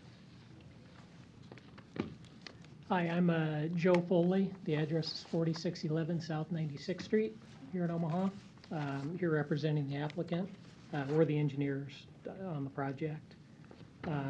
Sorry to have to pull it from consent agenda, and I know everybody's time is valuable. I won't go over the whole project. No, that's fine. You're good. But we wanted to have the chance to talk a little bit about our waiver request for the sidewalk on the east side of 192nd Avenue Circle. And I wanted to give a little bit of the history on why we're making that request. 192nd Avenue Circle, there's existing homes in street there, along with what I think all of us think is one of the best features of the site here. There's existing landscaping along the east side of that street. And when we originally paved this street back 97, 98, 99, that time frame, the original intent of the project in this area was to have all these lots double fronted with landscaping on the rear yard side. So when we built this street and did the grading, from the curb, it's a little bit steeper than it normally would be for a typical right-of-way. And that was landscaped, evergreen trees and crabapple trees pushing 20 years ago now. So we have some pretty mature trees along there that would be impacted if we have to put sidewalk in there. Here's a couple examples of what's there now. Of some trees that could potentially be impacted if we need to try to put sidewalk in there. So I guess I'm asking for you to consider the waiver request. I know waiver requests shouldn't be standard or the norm or even easily approved, but I think we all think the existing trees here we're saving in this case. Were those trees there when you moved in, or were they planted there when the development occurred? When the development occurred. Okay. So it's probably, I worked on the original development, probably 99. About 20 years ago. Yeah, yeah. So it'd be hard to get those years back. We have to replant something there. Okay, thank you, Joe. Yep. Any other proponents that wish to speak?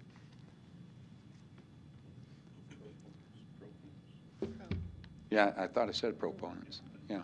Proponents. Proponents. Yes, sir. Todd Ringenberg, 4804 North 192nd Avenue Circle, which is the street adjacent to this development. I'm a member of the Indian Creek Villa Homeowners Association group, and I also have a photo which I took out my front window of the tree line, and I would like to, excuse me, encourage the planning board to maintain the character and environmental integrity of this existing Indian Creek neighborhood by granting a waiver to the sidewalk requirement, which is section 5399, adjacent to the east side of 192nd Avenue Circle. As was mentioned, the area consists of these existing landscape buffer, trees are 25 to 30 feet tall, plus there's numerous deciduous trees that are actually closer to the curb line.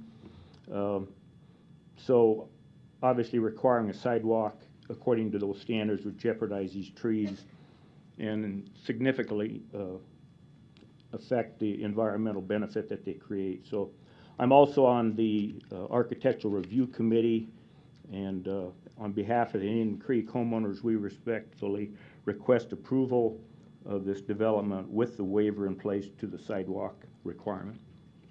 Thank you. Anyone have any questions? Todd, I do. You need, from the curb, if we put in the sidewalks, you're going to need about 11 foot. Correct. Did you put together a count of trees that would be affected by this?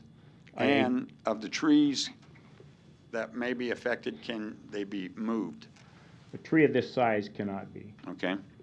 And they're nearly all this size. Some of the deciduous trees probably could be. I guess a landscaper would probably have an opinion more so than mine. You probably have to replace them. I don't know, it depends on what those are, but certainly the big ones, I don't think you can move a tree that's 25, 30 feet tall. Cost really shouldn't be everything there. It really has to do with just that. And I suppose the grading level, this is really a question for the engineers, would be such that whether or not the setback between the back of the curb and the sidewalk could be minimized. I mean, all the residents live on the opposite side of 192nd Circle, Avenue Circle. 90 to 95% are retired.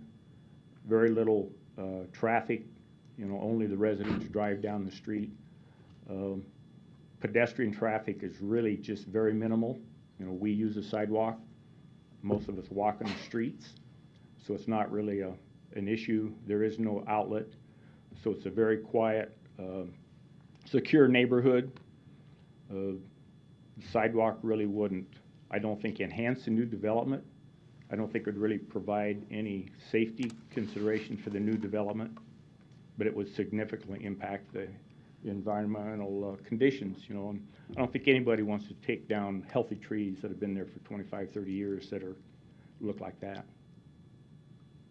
If I'm looking at this right, where those trees are at will actually be the front yard of some of the backyard. That's going to be the backyard. The walkout basements would be uphill from those, and I do not have a separate photo of those. I think the development, and I'm not sure this will work. Oh, I see how that's laid out. See if we can work the magic of cell phones here. So they're coming in, are they going to come in here? So you're a little close on that zoom, but the residents are all on this side of it. So I believe there's at least a 50 or 60 foot elevation difference between the main road at the adjacent to 192nd and the cul-de-sac that goes downhill. So all of the homes on the cul-de-sac are walkout basement type of homes. And we do have very similar homes in the homeowners association that have similar conditions on the opposite side, and none of them have sidewalks against the tree line. Again, it's been an established area. We're literally across the street from Indian Creek Golf Course, so it was developed with a different concept in mind. It's an open area, much larger lots, and the character of it is really important to maintain. Okay. Any other questions for Todd? Thanks, Todd. Thank you. Any other proponents that wish to speak? Are there any opponents? Seeing none, I'll close the public hearing. Joe, did you want to come and make an additional comment or anything, or are you good? Todd kind of addressed it. If you'd like to see it, I can kind of explain what your question on how the lots back up. As Todd said, they're all walkout lots, actually backing to 192nd Avenue Circle. And there's actually another slope going down to the landscaping. We really tried to squeeze things in so we wouldn't be disturbing any of those trees to keep that integrity there. So it's all backyard and outlot back into the street. Okay. Can I ask a question? Just put that back for a second. Yep. Is that cul-de-sac there, does the road go down into the cul-de-sac or is it going up to the cul-de-sac? It's going down toward the back of the cul-de-sac, Okay. dropping down into the west there. That's opposite of the way you showed the other. Yeah, that's rotated. Oh. Flip it upside down. Okay. Yeah, like that. North is left. Okay, got it. All right, thank you, Joe. Any additional comments, questions? Eric, we're here from the city. Yeah, sure. This is a unique plat request. As Joe mentioned, the original preliminary plat was approved by the city of Elkhorn, and several of the phases were built under Elkhorn's jurisdiction. This is just one of the final last phases. It's taken some time to develop. You know, typically we wouldn't see, double fronted lots on cul-de-sacs in this scenario. So it is unique in the design, and I can't speak for that or what was approved nearly 20 plus years ago.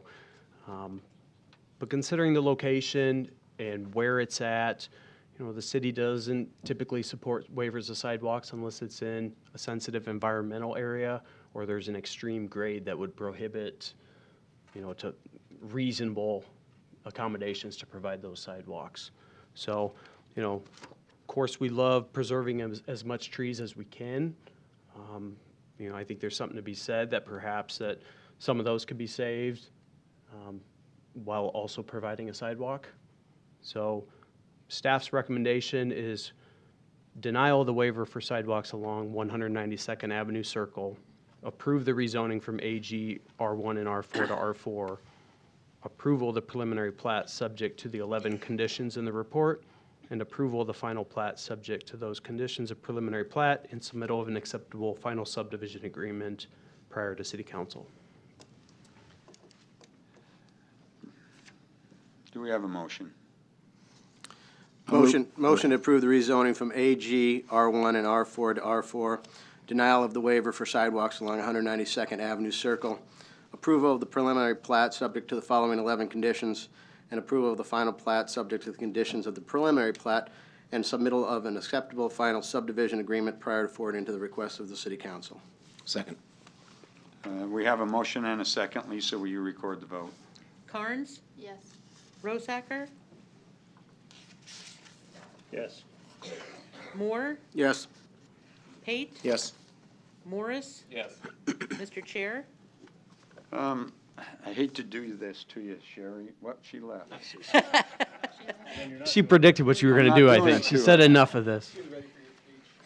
I'm going to vote no. I think this is just a special situation. Generally like to be consistent on sidewalks, but I think in this case it's a special situation. I'm going to vote no. Okay, motion approved 5-1. All right, I think we're at agenda item number 14. We're not taking 18 with it, are we? That's separate for the assisted living. Let's just keep them separate. Okay. We're going to take agenda item number 14, case C10-18-39, C12-18-40. Applicant, All Holy Spirit Greek Orthodox Church, request revised preliminary plat and final plat approval of Everett Place, lots 1 through 4, outlots A through E, a subdivision outside the city limits with a waiver from section 53-84 lot frontage, along with rezoning from AG to DR and R5. Location, northwest of 192nd Street, and Gray Fawn Plaza. Jason, may we hear from the applicant, please? You may.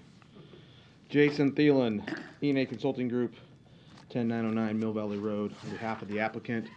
And also, before I start, I want to thank you for all your service. I got into this community 15 years ago, and you were just an advocate for planners and learning about this city, and we're always welcoming to me, and I'm going to miss you. I'm not going to lie to you. One of the best city planners I've worked with, so I appreciate it. And on behalf of the E&A Consulting Group as well. Okay. Do I have to sing or anything? Please, no. So, before you today is Everett Place. Just a little bit of bearings, and please bear with me. I'm going to kind of go through a little bit here. Dodge Street, 192nd and Pacific. We're about right dab in the middle at the half-mile point. There's a lot of stakeholders here that part of this project, and a few of them that I'm going to reference to multiple times. I don't know if you can read that. Are the majority of those that are impacted or potentially impacted by the project. My client's project, Everett Place, that's the All Holy Spirit Church. You have the Niceleys, that's south of that. You have a piece of property called Mr. Daly, and if you all recall, this is the piece of property that has kind of a weird finger. This is Gray Fawn Plaza, and we'll get into more in a little bit. And then this is what we have referred to in the past as the Beller piece that has since been sold to a Mr. Nate Victor, but I'll probably refer it to as a Beller piece because that's just how I refer to it as well. So a little bit of recap. We were here about a year ago, April of 17, approved at this board, and then we went on to City Council in June. And at that time, this was the preliminary plat before you. It did not include the Beller piece of property, which sits here at this location. And we had a couple things going on with the road. A lot of that was based on, did not have anything going on with Mr. Beller at the time. We had a full intersection opportunity at the 8-mile location of 192nd Street, which was going to be our main entrance until 192nd Street was improved. And then this is that finger of Gray Fawn Plaza that we have some rights to as owners of the Everett Place. We have right to improve that road. We do not own it. Mr. Daly owned it at the time, and it was something we were able to use with the road at that time. Without going into a whole lot of background, I've been working on this project since 2016. We have been working with particularly the Niceleys, Mr. Daly, and the Bellers for the last several years. And when the Avenue 1 project came forward, which if you all, for all intents and purposes, is this project here, Avenue 1 and Fountain Ridge West, and 192nd Street construction got accelerated. Once our preliminary plat got through to City Council, I got a call from Ryan Haas saying, hey, look, you guys are not going to have full access opportunities at this 8-mile location. And we were going to have to go ahead and find a different full movement access based on the uses that we have, the church and the assisted living component, which is on another case. And so that left, yes. Just real quick, I remember you bringing this to us several months ago, and that little section to the very top there that kind of connects the neighborhood. No, go the other way. The other corner. Here? Yeah. Yep. Yes. I thought that was done to because you knew that you were going to have a connection on the 192nd Street at that point in time. You wanted to connect the road. Why was that? Why was that done that way? So at this location, it doesn't show up very well on that. That is a road from Fire Ridge neighborhood up here in this corner. There's a cul-de-sac there currently. You can kind of see it on this project here, right here. And the thought was that would always go through. I think, connectivity in neighborhoods is important. There's no doubt. But there is quite a bit of grade issues between this section and this section of the road. And this road really, at some point, will go north with Avenue 1's project at some point. And so the Public Works asked us to basically bring this connect through on our piece of property, even though we will never be able to take access to it, up to the north for a future connection to Harney Street. But it'll also connect to the road coming in off 192nd Street? Yep, and I can, so it'll look something like this. Yeah. So there's that connection there. Yeah. But there's about 15 feet of fall all around this property to get down to the church lot. So there's quite a bit of grade. As a matter of fact, there's quite a bit of grade all across this project. Actually, about to the end of here, it starts to flatten out. Does that answer your question? Yes, thank you. So that left us two options when we were not able to have a potential full movement intersection, and those two options were to work with the Niceleys on some sort of access through Leavenworth. I'll go back to this one. This is Leavenworth here. So some sort of access through to connect, or have a connection on Avenue 1's piece, which is Harney Street at this location here. We worked with the Niceleys, tried to make something work out with the connection to the south, could not reach an agreement with them, somehow swinging it down. We did have some concerns from Public Works on this movement through here. This is Jones Street, will eventually have to come through somehow. How would the intersection of that road be situated? And so there were some concerns there, trying to work through it. The agreement couldn't be reached, and so at the same time we were also engaging Avenue 1 as an option, and I can say as of last week we have signed an agreement for Harney Street construction, and I meant to mention as well to me, Mr. Beller is a part of the team as well, and he is here and can speak to that as well with a little more detail if you guys have some questions about that. And so we've got that in place.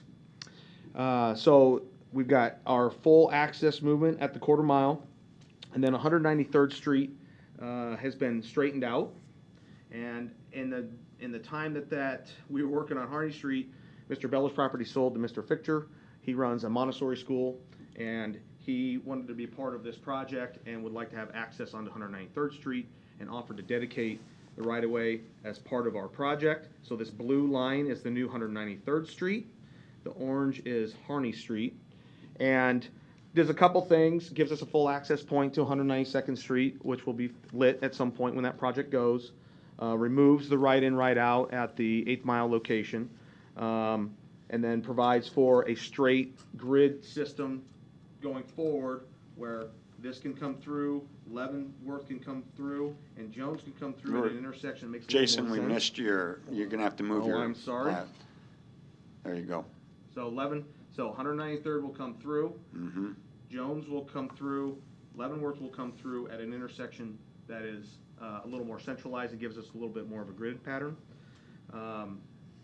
We also have purchased a portion of Mr. Daly's property.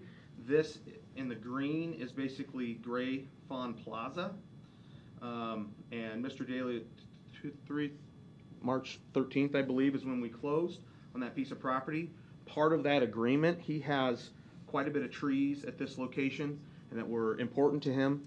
And so part of that agreement was, one, we purchased it obviously, but two, that we stopped the road construction short of his property, and we'll barricade that. And then at the time that he either sells or does whatever he does, then we will construct the rest of that road at that time to whoever owns that piece of property. And we've run that by Ryan Haas, and he's agreed that that is an acceptable condition based on the fact that we now have reduced this Gray Fawn Plaza down to just a single access point for Mr. Daly's lot only, and the future lot of the Montessori School, the Beller property, as well as all the properties that are part of our plat will now access off of 192nd Street. Jason, just so I'm clear, Gray Fawn, the only reason Gray Fawn is staying is for Mr. Daly's access. That is the that's only the only reason, way to get to his That house. is correct, Okay. and it's the only, and he refuses to come off of the future street. So that's what he would like to have. So yes, that is correct. Nobody else has rights to that to accessing that piece of property. Do you or your clients have an agreement with Mr. Daly right now to acquire the property? We have already to the rest of Gray Fawn, or No, this? his entire property We do not. at all? Currently. At any point? Not right now. Currently, no. Do you still have easement rights to the existing gray fawn that will remain? That I don't know, but I'm sure Mr. Beller may know. And that northern portion of gray fawn that's green? This here will be replatted with our final plat, and will be incorporated into a larger lot for the assisted living. What about what's just north of there that isn't highlighted This as piece, purchased? that's just the road. Okay. I got a little crazy with my green. Okay. I haven't Forgiven. used markers in so long, I didn't know what it was like.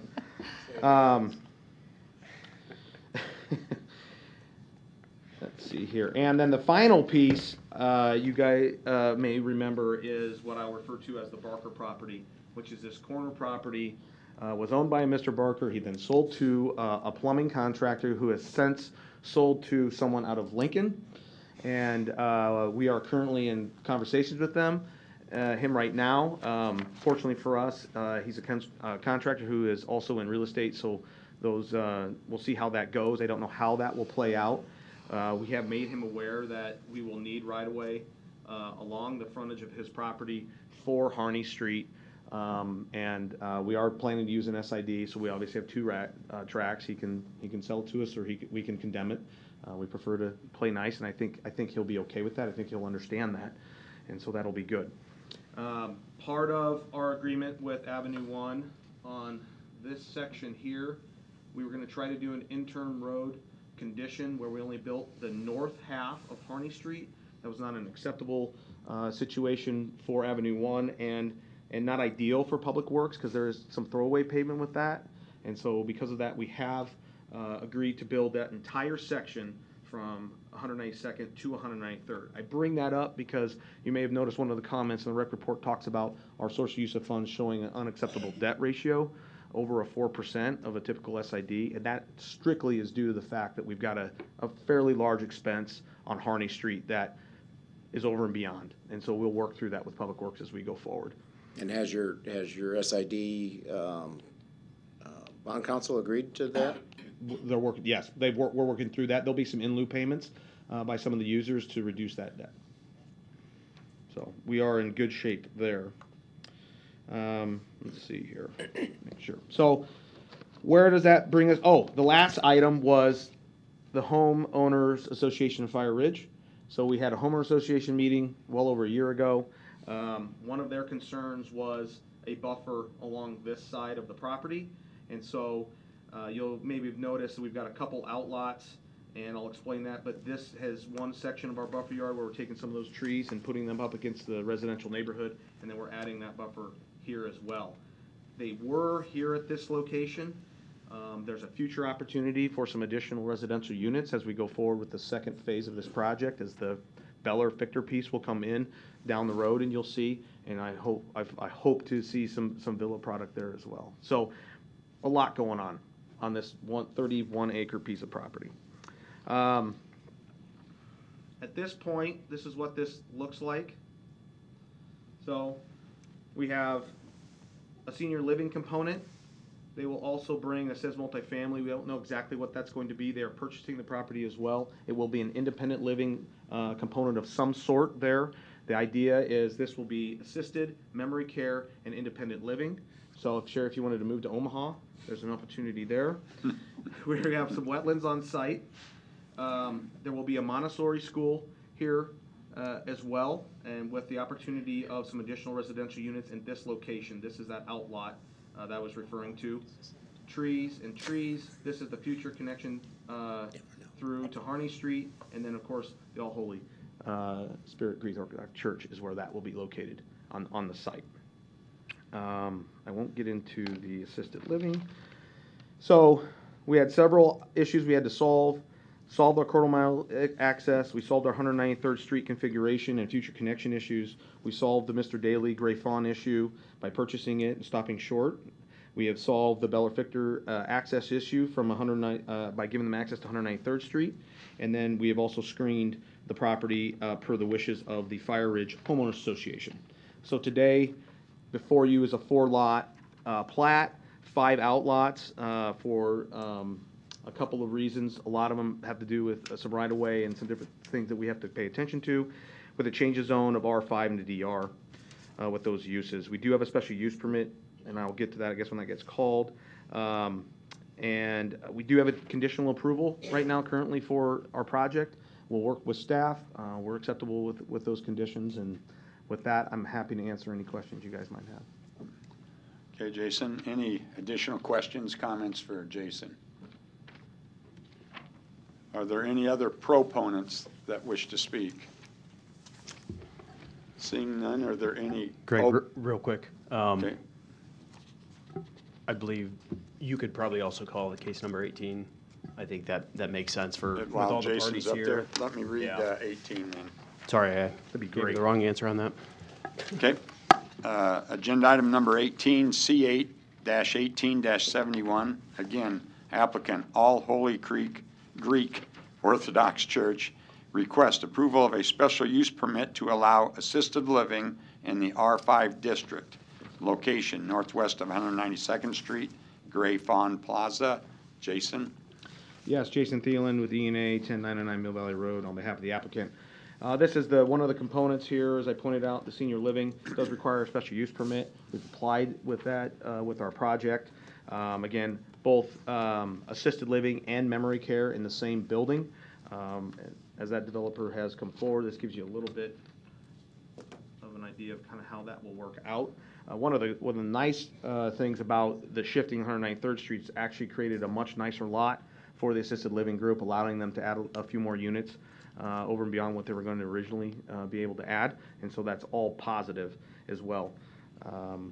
Give you an idea, and I apologize this is not in color, but give you some idea of kind of the architecture. This is the memory care unit here, so it'll be residential in nature, pitched roofs, a lot of windows, so it'll feel as homey as I would most of the assisted living because of the height. We gotta stay under 35 feet through the R5, so they'll stay underneath that as well.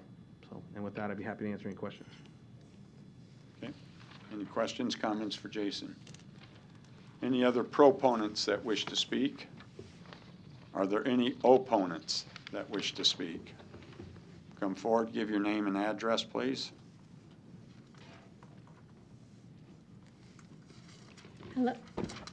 Hello, my name is Susan Nicely of 930 South 192nd Street, and my husband John apologizes. He was here but had to get into work. And he said to say thank you to Sherry also for all of your help.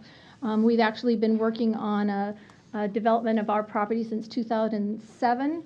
At that time, it was called the Tuscan Reserve, and it was a mixed-use development where they were allowing higher-end uses, including R6 development without restrictions on the density.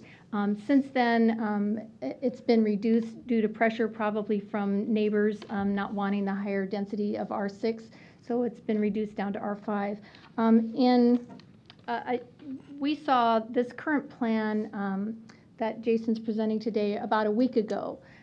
So we were not aware that they had changed the road from on 193rd Street that would not allow our current property to be able to connect with anything going north or west of our property due to the fact that Mr. Daly has decided he is not planning to sell in the foreseeable future other than to the Kuhns who are protecting their lake, and I'll show you that in a moment too. But I just wanted to show you this. We had spoken with Ryan Haas as well as other planning department folks about designing that S-curve that would go in from the quarter mile called Leavenworth that would then connect to Gray Fawn Road, which would allow us connection to the north and west so that the people of the Everett development would be able to access whatever's going on our property and then access 192nd Street with a full turn access.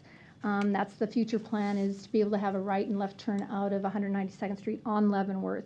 And with that S-curve, the design was originally more along these lines. So there was the bend with the S-curve here. And my suggestion to the Everett developers that it would be more equitable if neighboring parcels would share the cost of road. So at that time, my suggestion was coming in from Jones Street, bringing it over here to the lot line of the Beller and Daly piece so that they could share the cost of bringing that road in, which is going to be fairly expensive. At this time, since the Dalys aren't interested in developing, it's hard to communicate with that.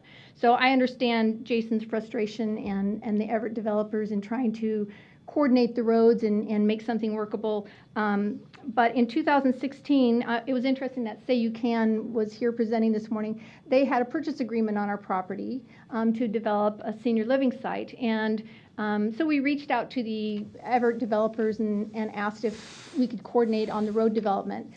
So they arranged a luncheon, and at that time, the Say You Can developers said, well, it looks like we're not going to be able to put as many units on your property. We're going to move over to the Everett Place development. So we came away from that pretty surprised and didn't understand. Well, the reason that that has happened since 2016 is this is the development or the road. Let's see, does that help you guys? This is 192nd Street going north. Or do I need to turn this? Let me go this way. Oh, So, no, the other way is better. Go Okay. back. Yeah. You guys read it better than I do. Sue, where's your property at on this So map? right now, this is our property, these two pieces Oh, here. okay. With Leavenworth cutting straight I through. gotcha. So the Everett developers decided that they thought they might have a child care center that would go in here, and then that would work out fine for us to go ahead and dissect our property into two pieces. However, this assisted living facility decided they didn't have enough room on this piece in order to build something here. So these folks have all gone over here because this is the design that they've been shown.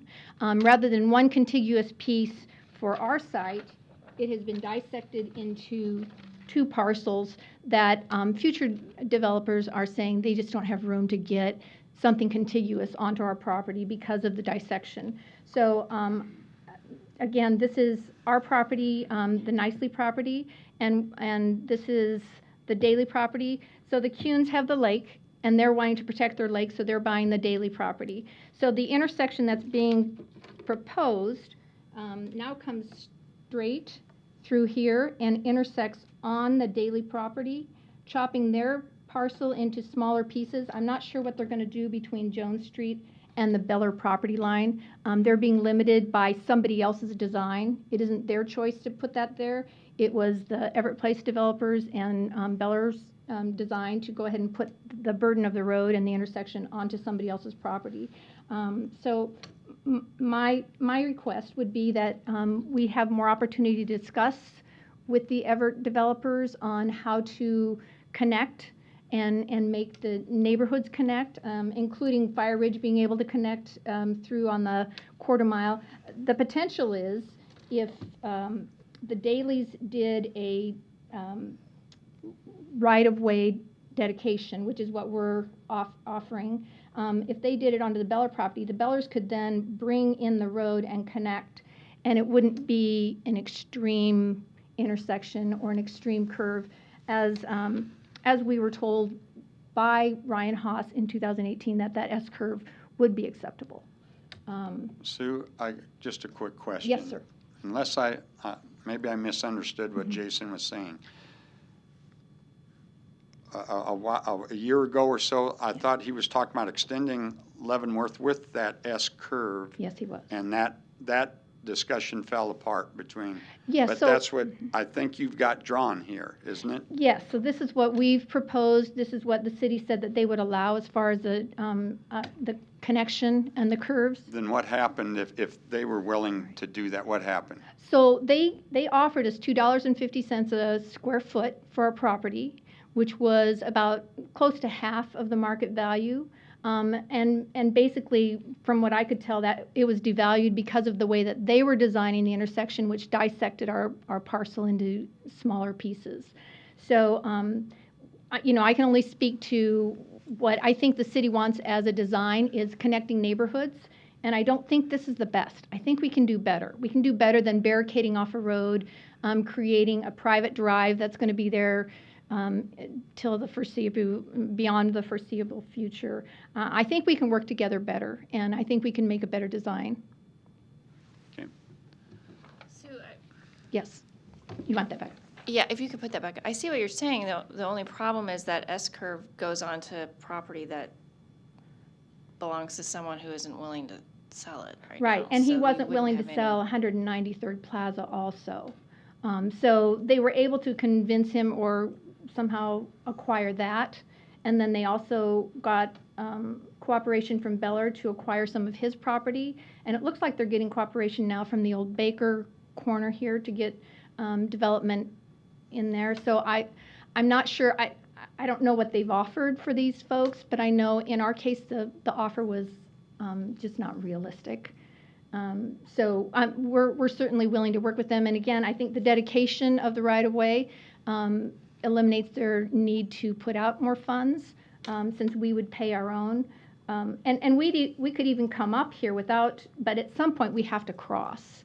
The fact that Daley owns this, they do have the right to improve and use Gray Fawn Road the same as they have the right for 193rd Plaza, which is the north-south direction. So this east-west connection, it's the same right to use and improve. So they could do it, but I don't think it gave them enough favor in that they were offering Daley his own private drive. And I think that's the agreement they came up with. Unfortunately, we've been squeezed out of the process, and it's causing a negative effect on the value of our property.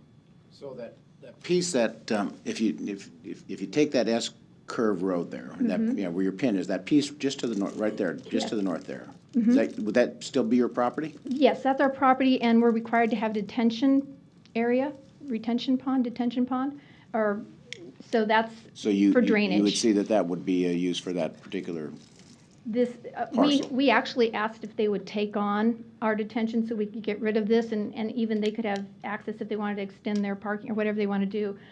They said that they didn't have enough land to be able to do that. So, which brings them to extending out this parcel out to here. So now they can fit on the assisted living, which they said won't fit on ours. It's the same amount of acreage.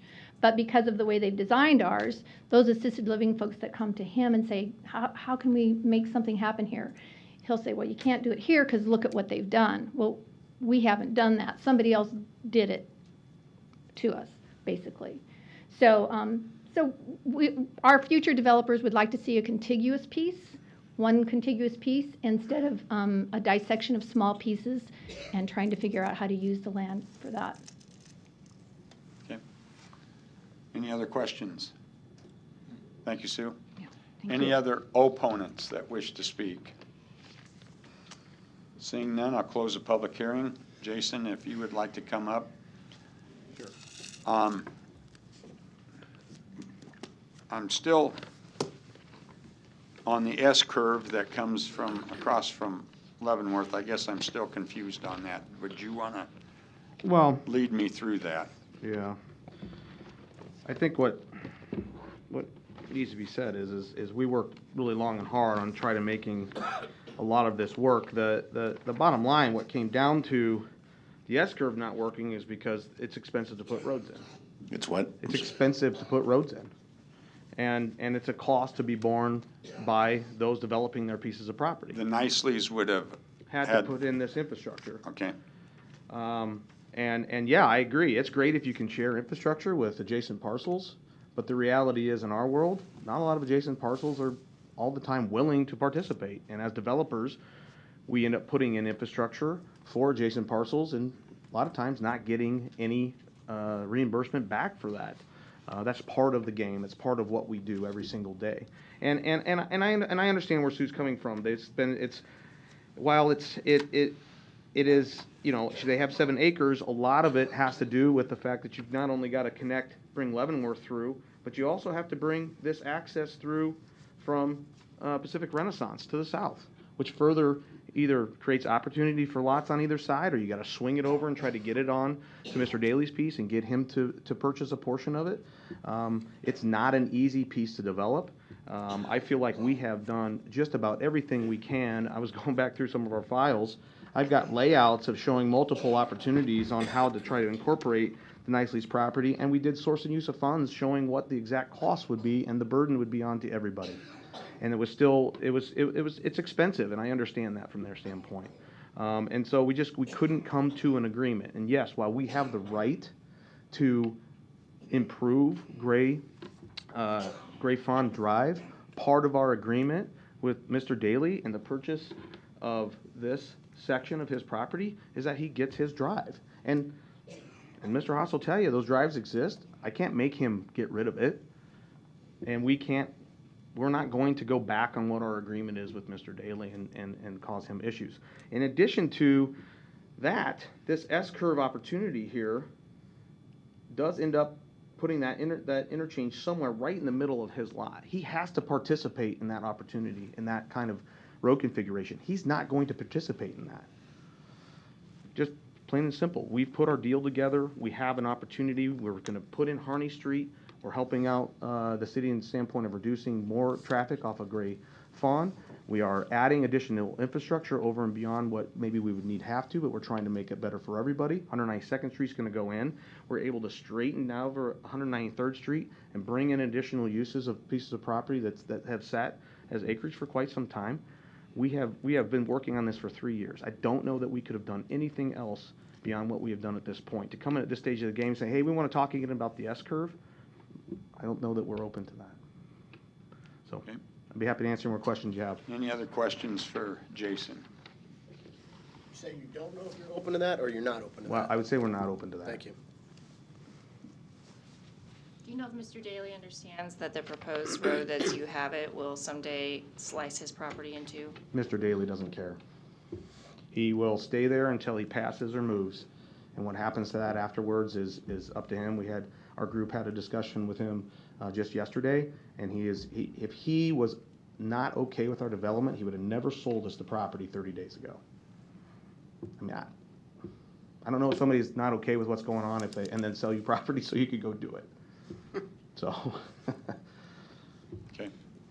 Any other questions? All right. Eric, may we hear from the city? Yeah, I think I'd like to start off and bring Public Works up to get their input, and they've been brought up quite a few times, so. Yeah, which one do you want? I think this one is.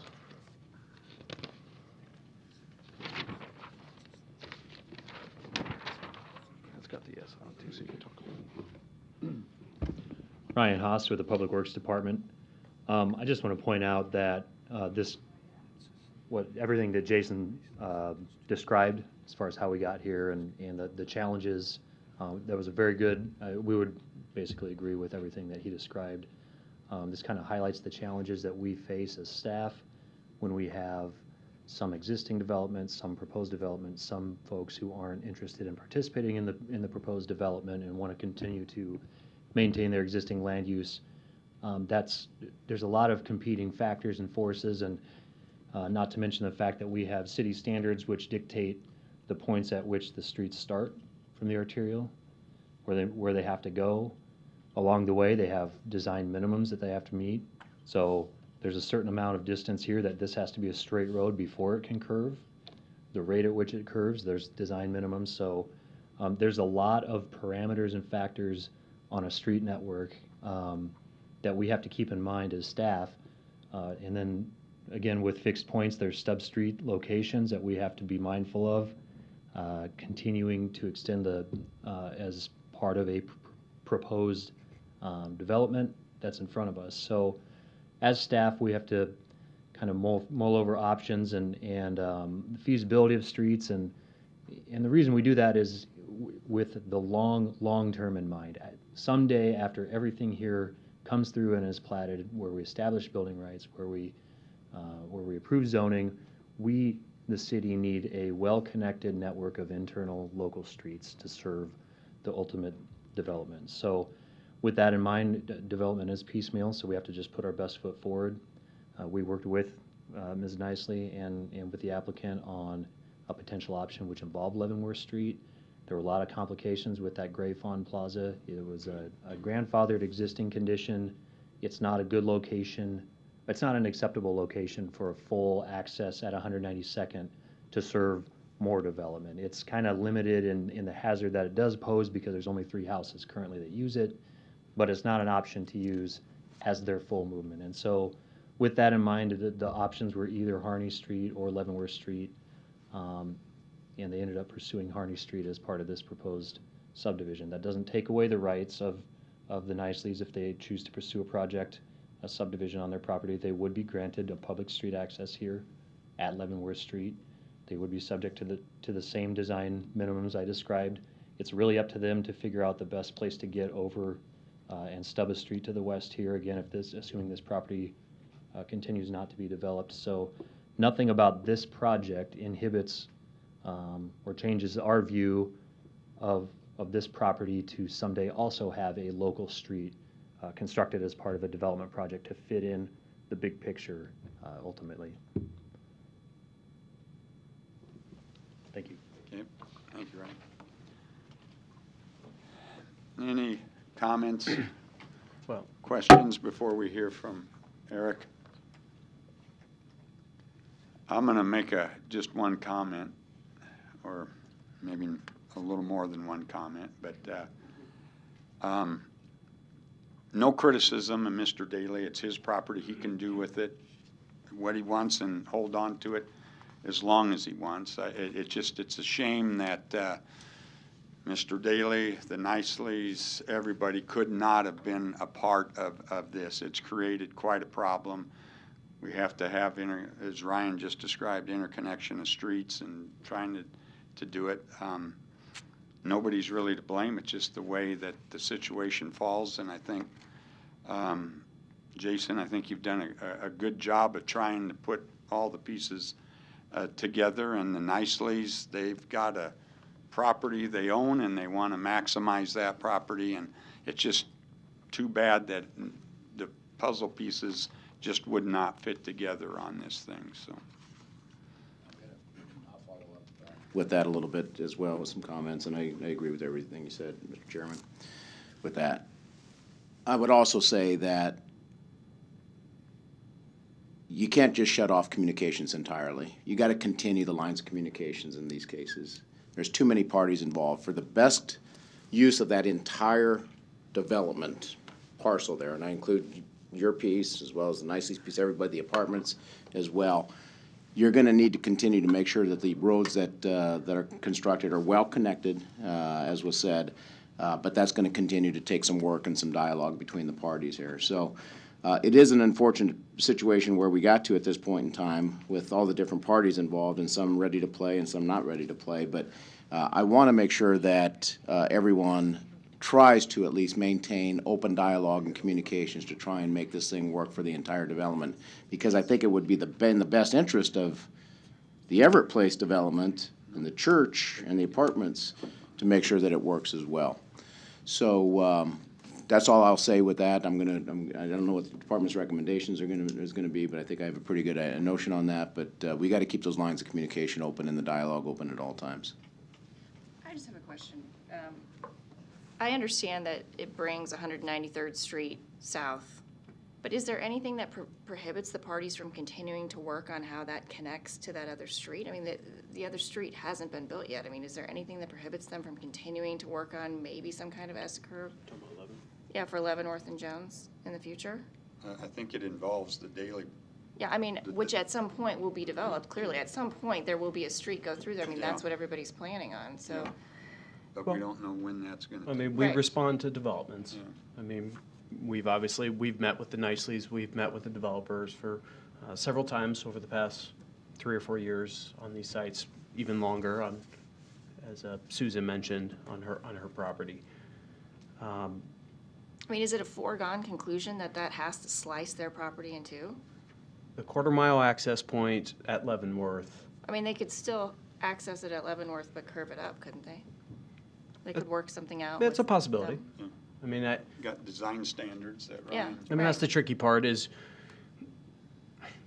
you know, this size parcels dealing with 5 or 6 acre piece parcels. It's challenging to get development to work when you're dealing with those sizes of properties. I mean, that's just the true nature. We understand you can't always work with 80 acres of farmland that, you know, comes in and develops the whole thing at once.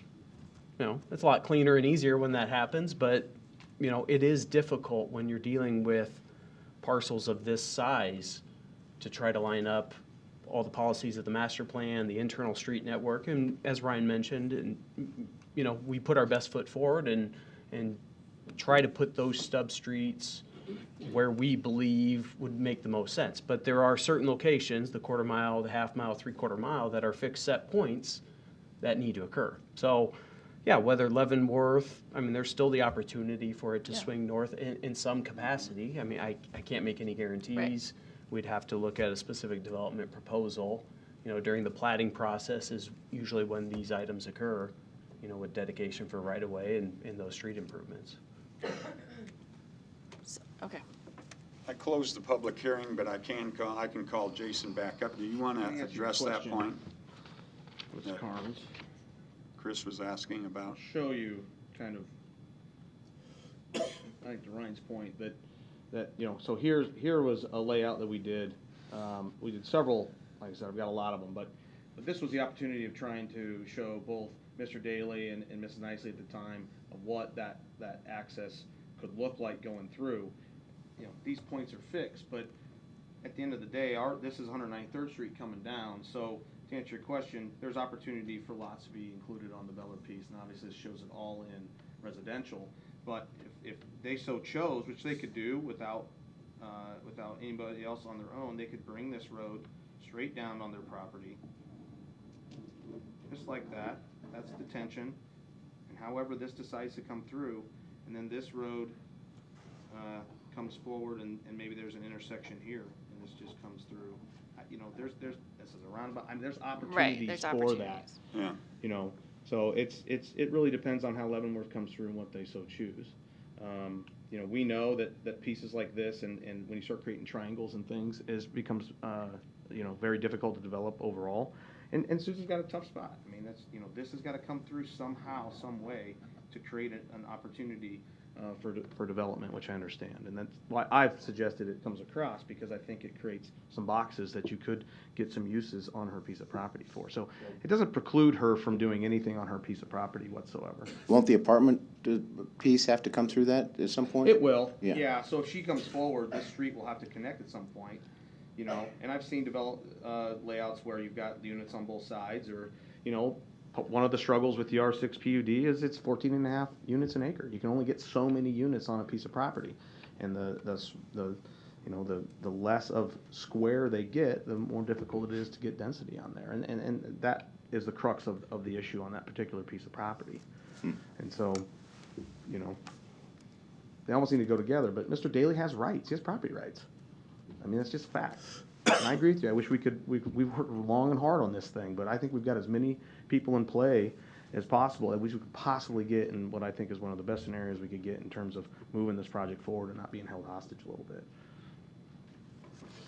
I would just ask that encourage you to continue to work with it nicely as much as you can to try to accommodate some use of their property as well. Right.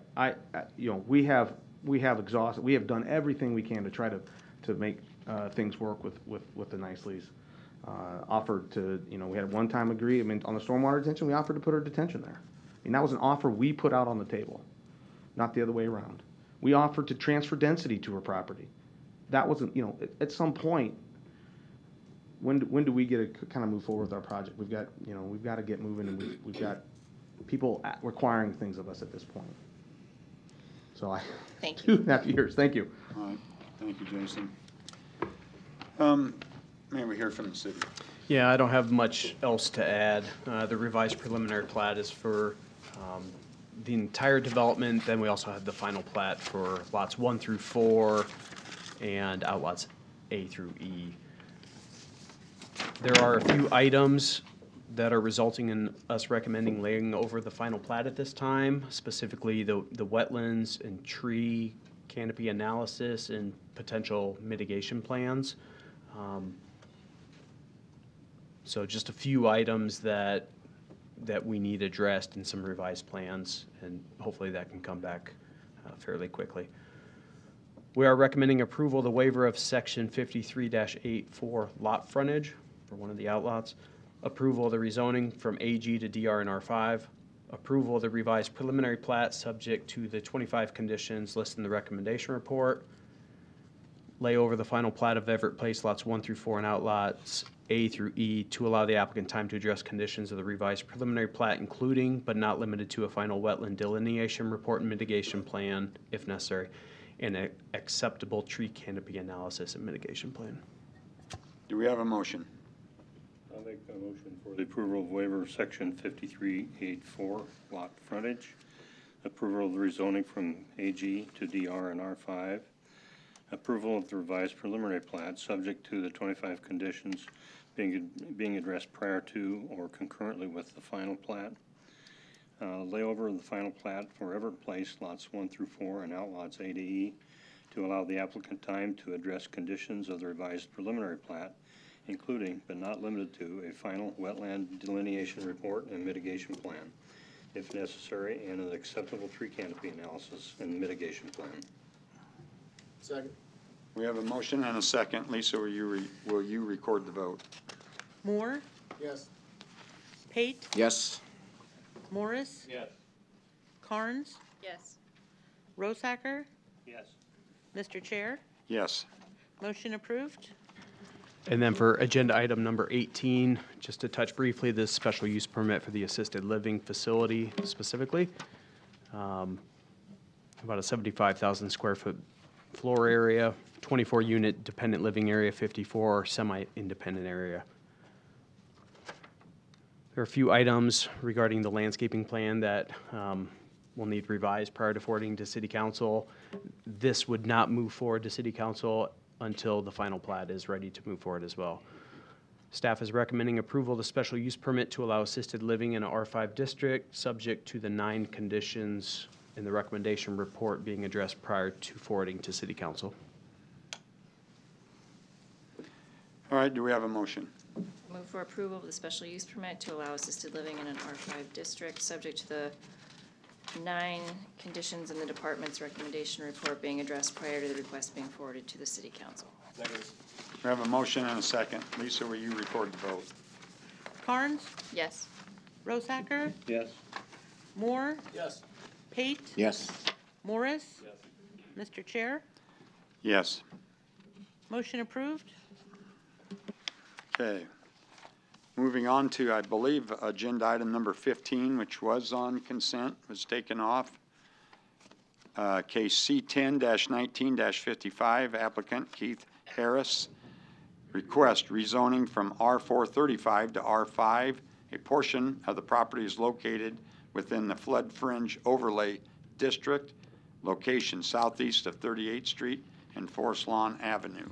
May we hear from the applicant, please? Can you hear me? Yes. So, Mr. Chairman, Madam Need your name and address, please. Okay. Keith Harris, business address 5224 North 24th Street in Omaha, Nebraska, representing EAL Holdings today. So it's just small family holding, and we're going to be requesting rezoning from R435 to R5 at 38th Street and Forest Lawn to the south and east. So once again, Mr. Chairman and Madam Chairman, Vice Chair, thank you for hearing me today. Mr. England, good seeing you again. I feel like I know everybody because I've been sitting here long enough. So to Miss Rockwell, congratulations on your retirement. It's a wonderful world to be in. Your calendar is gonna fill. Just be sure that you fill it with stuff that you like to do, because everybody thinks that you don't have anything to do in your day, so they fill your calendar up. So congratulations to you. But like I said, Mr. England, good seeing you again as well.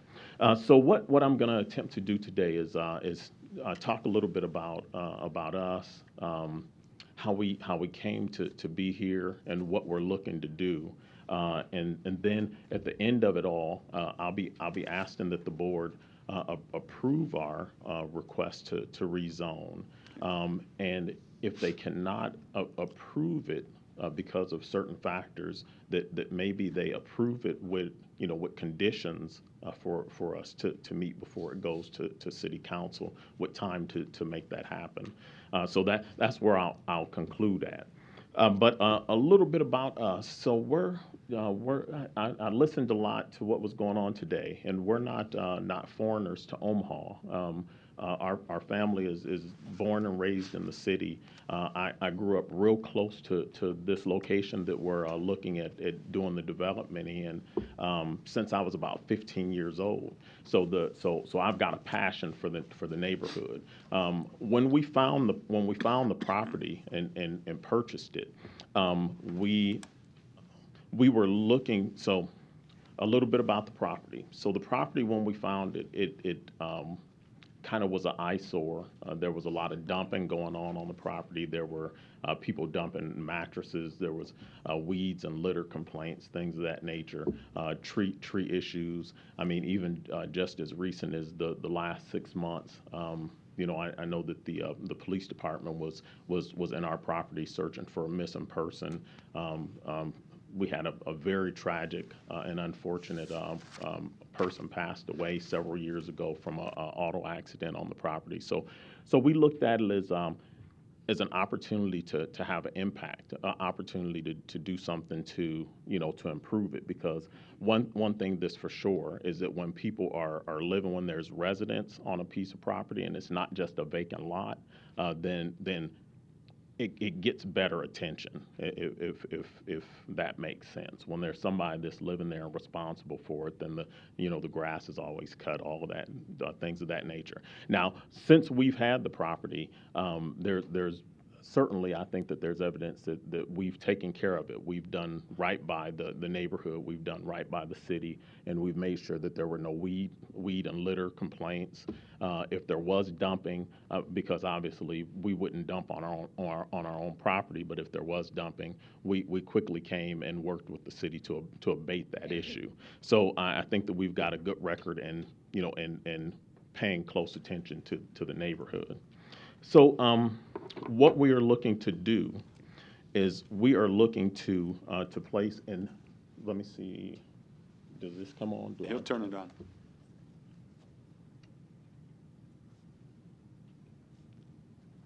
Give me a second.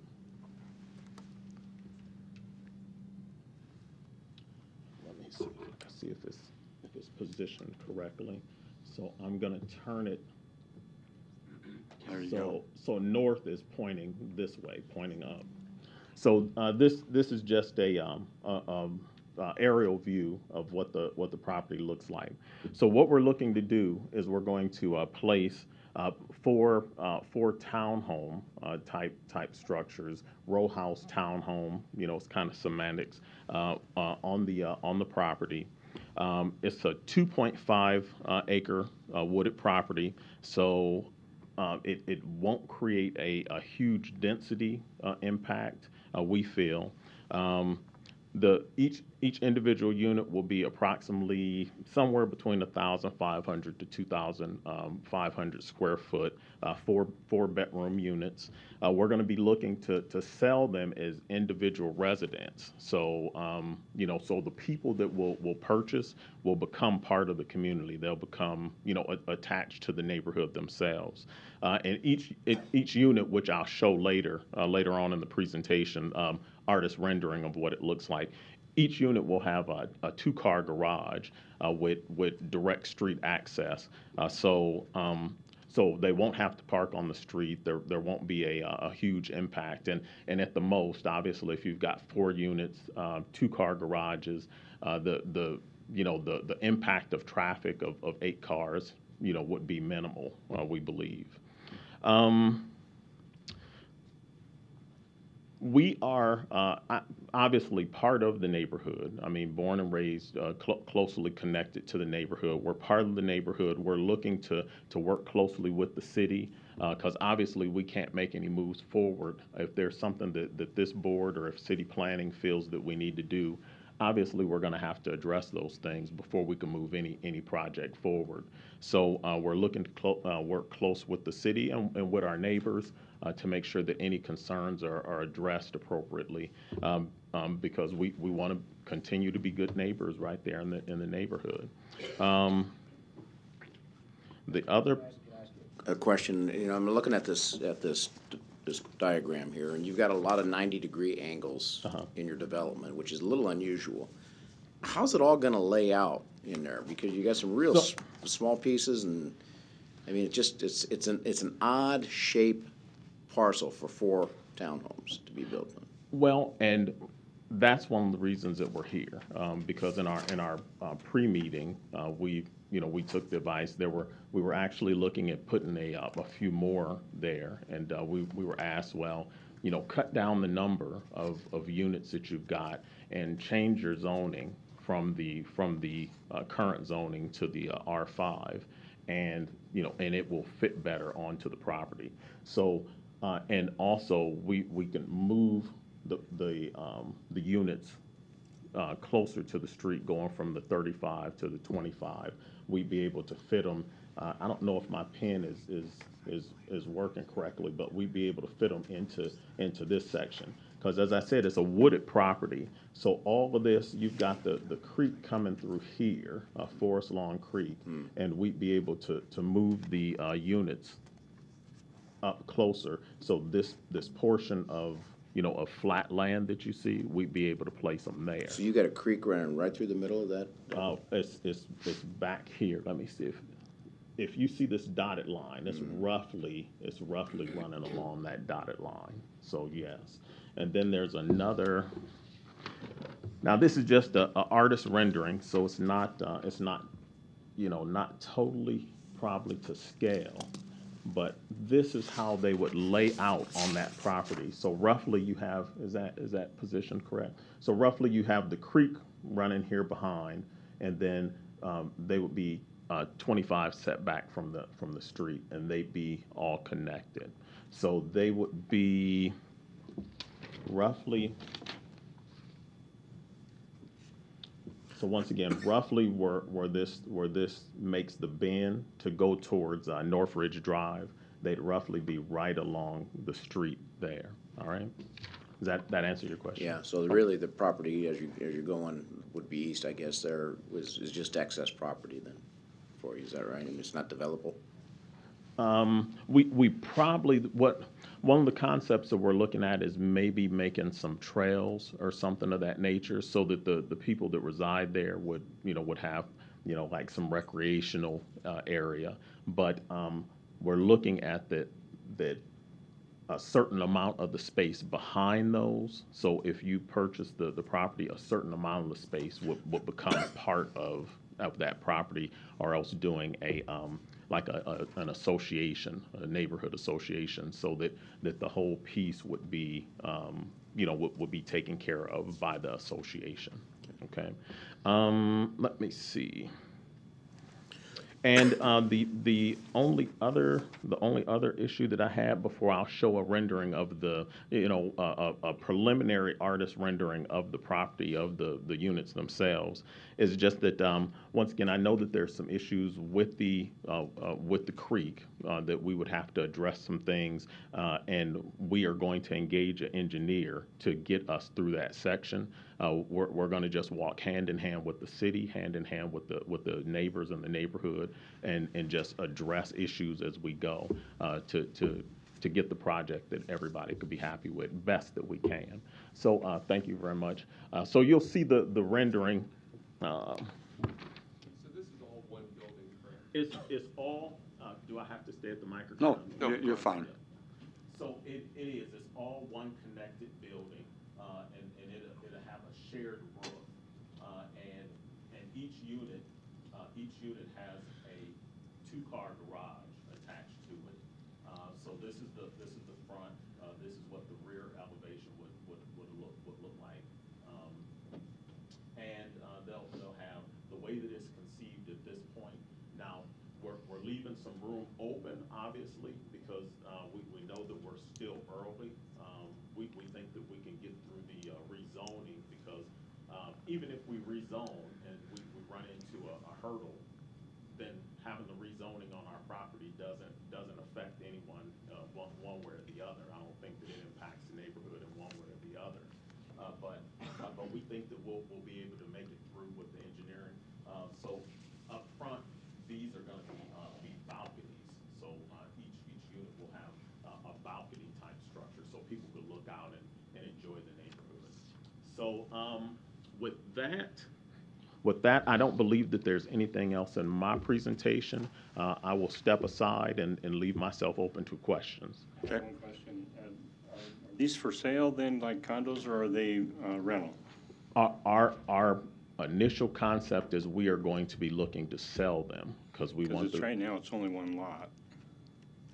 So if we can't sell them individually, then we probably will contract a local agency and do them as rental. Or I believe that.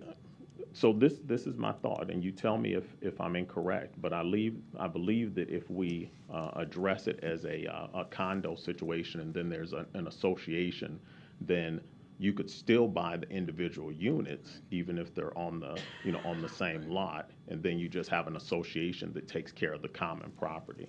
Right. So we're looking at those types of solutions. Okay. What are the size of these?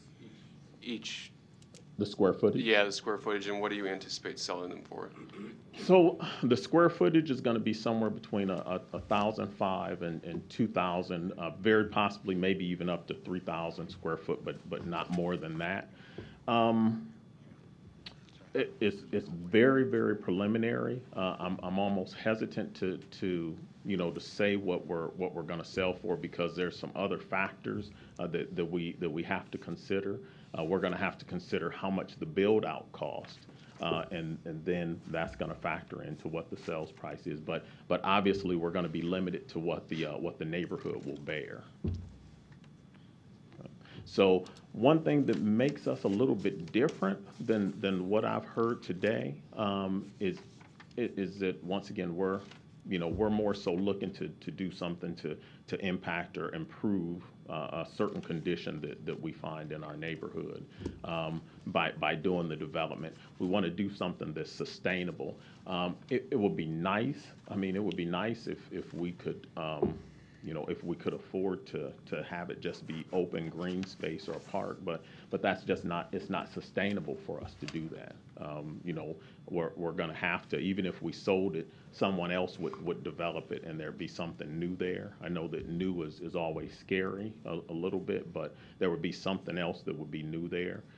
So we figured to take the bull by the horns and just go ahead and develop it ourselves. We've held on to it for, I know, 12 plus, maybe 15 years.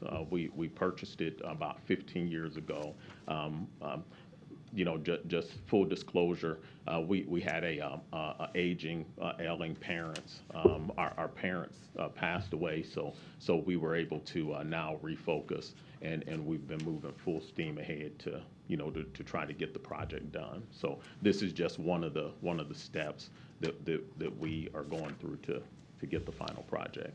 So as promised, I'm asking the board to please, please approve our rezoning, and if you find yourself not being able to make a motion to approve it, then maybe if you could approve it with conditions today, and we'll follow the advice for sure of city planning, and be good neighbors. Okay. Thank you, Keith. Thank you. Thank you. Are there any other proponents that wish to speak? Are there any opponents? If you intend to speak, come on down. You can take a seat in the front row there, and that'll help speed things up. And hi, my name's Gary Pinio. I live at 3720 Forest Lawn, right across the street from the area that Mr. Harris says he's owned for 14 years, approximately in there. If you can see right here where my pin is, that's the 38th Street side, and then the other mark is down toward the 36th Street side. What he's talking about is approximately right across from my house. I have lived in that house since '93. Don't plan on going anywhere.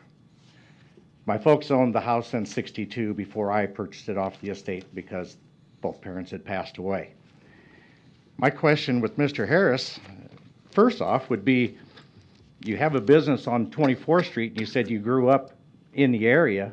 He lives at 150th Street. I've never seen the man other than when he was down at Shopko.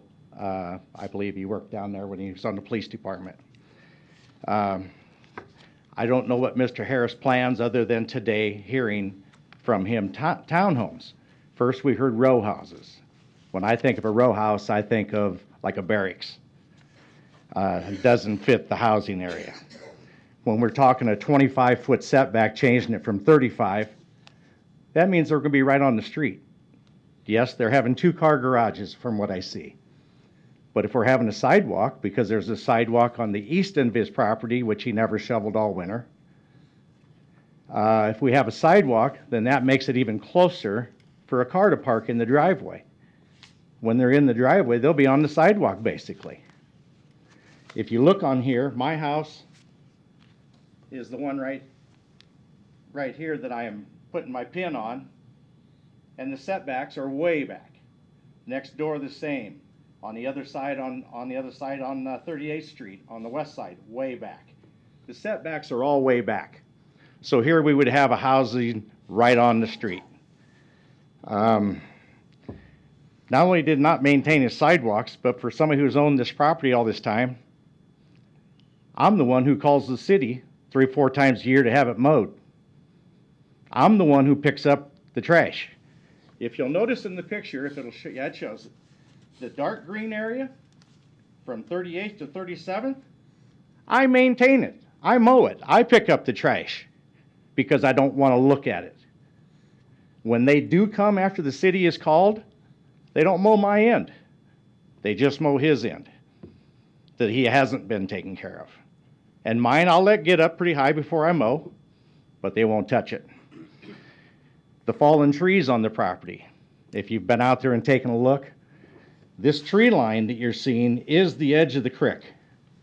So there's a very short area. The street is 24 foot wide. So if you can see that, there's not a lot of room to work with. The backyards on any type of a building is going to be right in the creek area. Very slanted down at that point. If he gets the zoning change like he's talking today, does that mean he has to abide by the approval of what he says he's going to build at that time? Because an approval of the change on the setback, I don't know what he's going to put in there. It may be the row houses. It may be something nice. But I kind of doubt it in the sides. The size doesn't fit for that. The sewer separation plan is coming right down Forest Lawn. And in this property is a layover that shows that most of his property is going to be taken up by the sewer separation. And with that, that's just what they had on the assessor now. Sewer separation is going to come down through that area and the hold is going to be further east. But this area here he's planning on building on is going to be in the floodplain. It's not going to work for that. We'll have to address that issue when? I think it's time to address it now. The gentleman owns another parcel to the south of this parcel on the other side of the creek. Why not build the townhomes up there? He wants a green space. He said he wants to be a good neighbor. Put the trails on the south side, or excuse me, the north side of the creek, and there's his walking trails. Walk right back up into his housing area that he'd like to put in. With the added foot traffic, car traffic, the school at Florence 2 blocks away is full. It's a quiet neighborhood, always has been. And like I said, I've never seen Mr. Harris. It just kind of, I sat over there and kind of boiled when he said he was a good neighbor. Because we had a meeting at my house last Thursday. There's 10 people here today that took time from work to come down and talk because they're concerned. We have neighbors from 40th Street to 33rd Street on Forest Lawn, from Greeby to Forest Lawn, that all came to my house. We had between 50 and 60 people showed up at the house. And their concern is, what's going on over there? What are they planning on doing? And it may not be that they are within the 300 foot that the letters went out to, but it was our intention to let them informed, because these people that live up on 40th and Greeby and stuff, on 39th Street and Young, They travel down to Forest Lawn because it's the main drag in and out of the area. So they see this every day. They see me mowing, picking up, they wave, they stop, they can't believe we're taking care. Do you own that? Nope, I don't, but I don't want to look at trash.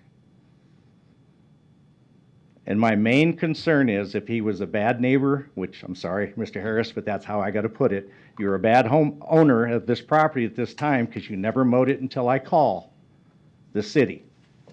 If you were a good one, you'd be out there and mowing regularly. You'd be picking up your trash. The trees that have fallen now, they're still hanging there. Big branches, I cart off because I want to mow it. But I'm tired of mowing it. I hope Mr. Harris steps up and does his part of an owner on that side of the creek. I just don't know if he will. Okay. I think you, anything else you want to say? I mean, I think we got the gist of your point. Yeah, here. very short area to build on. It's only 90 foot wide at the widest point, and that's to the creek. Okay. And that's without the setback. That's from the street. And that's just one very, very small area. Thank you. Thank you. Do you want the Okay. Kylie Ellis. I live at 7728 North 37th Street, so just up 37th right here. I've lived here almost 33 years come December. My family still lives on the other side of the park. There's a park right here, and they live about a block or 2 blocks on this side. Not to mention the concerns that were just stated. I'm going to piggyback off some of the closeness to the creek. I don't see how that's safe for students, or I'm sorry, I'm a teacher, so I say students, children to be playing that are going to be living in this home. The creek cliff drop-off is very steep. There's a lot of overgrown trees that are growing and or already dead, fallen. There's a lot of cement blocks that are broken up along the whole edge of the creek. I don't see how that's safe at all.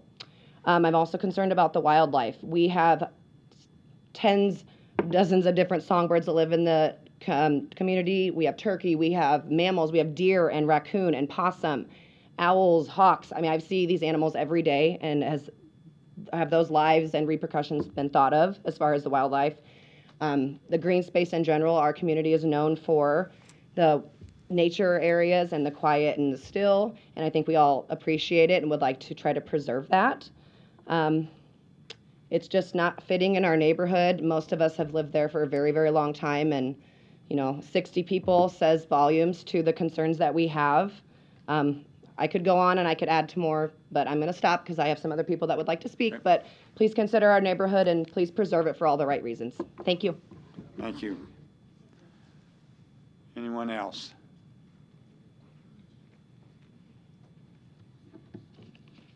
I'm Terry Faust. I'm a neighbor on 39th Street, which is actually a block away from 38.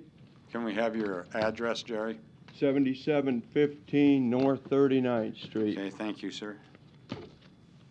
Now, from my house, I actually won't see the place hardly because there's other houses in between. The problem I have is this is the neighborhood green space, and my property, I don't know if you could see it, is right here. This square, rectangle, that's 1 acre. Now the problem I have is in his drawing, it calls for 2.5 acres on the north side of the creek. There's 1 acre. I know because my property is 1 acre and we've measured it completely. In order to have 2.5 acres, it would include the creek, and there's very serious sewer separation issues going on. They said they're 2 years past schedule. We've got another year or so they're going to be starting. This is a major project. It's a major creek with even a couple little tributaries. It comes all the way from 56 and Curtis, basically, runs through Forest Lawn Cemetery. Forest Lawn Cemetery, I'm sure, would take issue. Now, I haven't talked to them, but the wildlife that's in this, there's actually 16 acres. Mr. Harris owns 8 acres, and Jerry Zolfer owns 8 acres.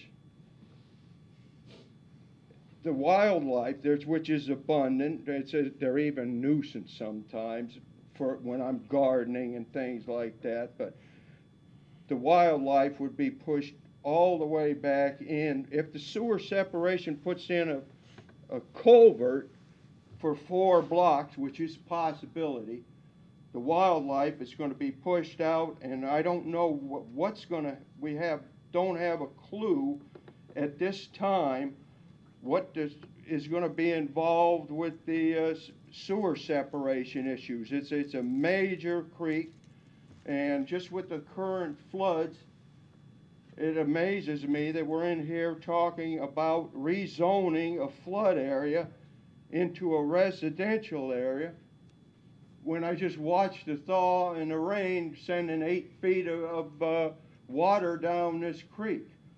I have raised an issue with him saying that there's no litter on the corner of 36th and State. It's completely littered. It's an embarrassment for the first half a block. Gary keeps up all the rest of this property here. So my issue is, Mr. Harris said it's a preliminary, very, very preliminary hearing. Okay. We've got the sewer separation. He's right about that. It's very preliminary. As a matter of fact, that's one of the things that's wrong about this, is it's the wrong time with the city sewer, with the sewer separation and the whole issue of forest lawn. His lot, if we take a look, I noticed that you're all very attentive, and I appreciate that. This preliminary drawing is not even close. What we have here is, you see, it's basically 2 by 4 sections. Well, this land that this is on is actually a sliver. Like Gary said, I don't want to keep repeating everything, but it's from 30 feet wide to 40, 50, 90 feet wide in the widest area and 400 feet long. The creek actually comes up opposite of this curve. It does have a small curve here and then an S curve over here. But it's just a sliver of land. That's why they're asking for to be able to move the property closer to the street. Which if you take all of the land, like I said, it's 1 acre, it's not 2.5. I've heard it said that if you want to prosper, do it honestly. It's not only is it the wrong time frame, but it's the wrong place to do this. I heard Mr. Harris say that the property is level here. The property is not level. It drops down to about 15 feet above the creek. She said, like she said, I hate to keep repeating things, but it's a steep, hazardous creek. And it's not the time, it's not the area. There's wildlife concerns, and I'm sure that if city planners or the city itself was involved, I don't know how many of you are familiar with the area, but it's a back gate to Forest Lawn Cemetery that's open during Memorial Day.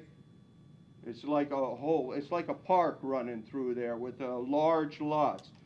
Now I've got an acre there that's got 100 feet of city property. My property is 3/4 of an acre, and the city owns 1/3 of an acre that's right in front of my property, and I maintain that. The city used to mow all of this property coming through there for years and years until the property owners, of which Gary is one, started maintaining it and doing an excellent job. Yes, sir. Is that enough? Yeah, I think we've got the gist, and you, yeah. Well, the point that I'm trying we to got make your, okay, go ahead. Is a lot of these plans are just not accurate and not true. It's 1 acre. I think we understand And if we get a surveyor out there, we'll solve most of the issues right there. All right. Thank you, Jerry. New information, please. Yes, I'm And aware. name and address. Ann Duda Scheibelhofer, 3913 King Street. I'm 1 block away. I frequently, obviously, drive on Forest Lawn to get out of my house. My concern has to do with the roads. 39th Street, 40th Street, parts of King Street, and one of the little streets going into Forest Lawn have all been removed. The surfaces have. They are all now mud with lots and lots of potholes. This has happened in the last 3 years. Forest Lawn has so many potholes that now it's down to pretty much 1 lane because of how far out and deep they are. And I'm worried that if we add more people to this neighborhood, especially right on Forest Lawn, that will cause more issues for the road. And I also do not know if that road is considered up to par for the city and if it's going to be removed in the future like 39th and 40th have been. Thank you very much. All right, thank you, Ann. Any other opponents that wish to speak? Seeing none, I'm going to close the public hearing. Keith, did you want to come forward and address some of their concerns? I'm going to make a comment before you do. According to our report, according to the site plan and everything, the city really doesn't have enough information right now for us to vote on this. I'll wait to get a motion from the board and see where they go, but the city really doesn't have enough. I know you would like to get an approval with conditions. I don't think we're there, but if you want to take some time and talk about what they did. Yeah. Well, I mean, what was said and the points, if you want to rebut some of those. Or. Yeah, I mean, Okay. largely out of respect to my neighbors, because I am a neighbor in the neighborhood. I think that through some of the comments, it speaks to how attached to the neighborhood I am. People obviously have seen me working there in the neighborhood, and we've lived there since the 80s. So I put up a drawing because obviously, and it's a shame in this world that you don't get a chance to necessarily shake hands and sit down for dinner with every single person in your neighborhood. But so it is 2.5. This is a copy of the survey. I know that one of the things that the city is requesting of us is that they wanted a to scale survey, and I could provide that today, a copy, but. For my neighbors, if you take a look, this is an actual survey of lot number 1, which we're looking at, and it's 2.5. So it's not an acre; it is actually 2.5. Some of the other issues that were brought up today, once again, the weeds and the litter issue. So those are genuine issues, but not on our property. We haven't had any weed or litter. We haven't had any fines for weeds and litter. We did get one call maybe a year ago, and I met the inspector out and tried to figure out what the issue was, and we promptly addressed the issue. So we're very very tentative. We're very we respond very well to the city issues and to the neighborhood issues. The letter that went out that has my personal phone number on it, it doesn't go into an answering machine. So to all of my neighbors, there was certainly the opportunity, and I fielded calls from at least about 5 or 6 of the neighbors. Most of them didn't have any issue. They just wanted information. I may even have spoken to someone in the group here, but I didn't get any huge complaints or concerns. But I'm glad that I'm here today to address those. I won't spend up much of your time, but for sure, one of the reasons that we are looking to move the building envelope a little bit forward is for some of the things that the neighbors are talking about, so we won't have as much impact either on the on the forested area. So the things about the birds and the animals that are there, if we're because I also believe that as long as we are in a approvable, something that the city can approve, as long as we build in that envelope, then we're okay. Even if there's some water issues, as long as we take care of the things that the city says we have to do engineering-wise, then we're okay, as long as we build in the approved envelope. But what we're looking for, the envelope that we're looking for is away from that forested area. So there wouldn't be any impact on, on the wildlife. Mr. Harris, just a question on that. How many acres are buildable on your land? What's the buildable acreage number? You say you have 2.55 acres. What's the buildable number of acres? So we're going to have some of the work that Mr. England is talking about. I'm going to wait until we do some of that. So not all, what you're saying is not all 2.55 is, no, okay. no. That's one thing I want you to acknowledge, Well, is that. well- And that's fine, I got my answer. Okay. And then the second question is, would you acknowledge that the neighbors have maintained your property? No. You would not? No. We've got a, Jerry Zolfer was mentioned, and for years and years, Jerry Zolfer, we paid Mr. Zolfer to cut our grass and to take care of the trees. If there were people that were dumping, he would call us and say, "Hey, Keith, you got mattresses or whatever, you got to get them taken care of." So I would go and find a company to abate that issue. Since Mr. Zolfer, he's aged, and we've had to have two different lawn mowing companies that have come through, and and they've been taking care of those pieces for us. Once again, we're readily available. So I was confused about that part as it was being said. I don't know if maybe they're confusing our lots for someone else's lots. Well, they're right across the street, so I don't know. Yeah, it's potential that there's just some confusion on the lots, but but the record would show we haven't had any fines for years and years and years, because when we first bought the property, there were city specials on it. We took care of that, and my question wasn't whether you've been fined, it was whether or not you've maintained the property or Yes. your neighbors have maintained the property. No. We maintain the property. We send somebody out there once every 2 weeks, and they cut the grass. Okay. So yeah. Thank you. Okay. Any other questions? Nope, I don't believe so. Any additional comments or questions before we hear from Eric?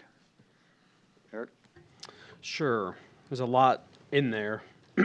So I will try to answer as many questions and address items that were brought up.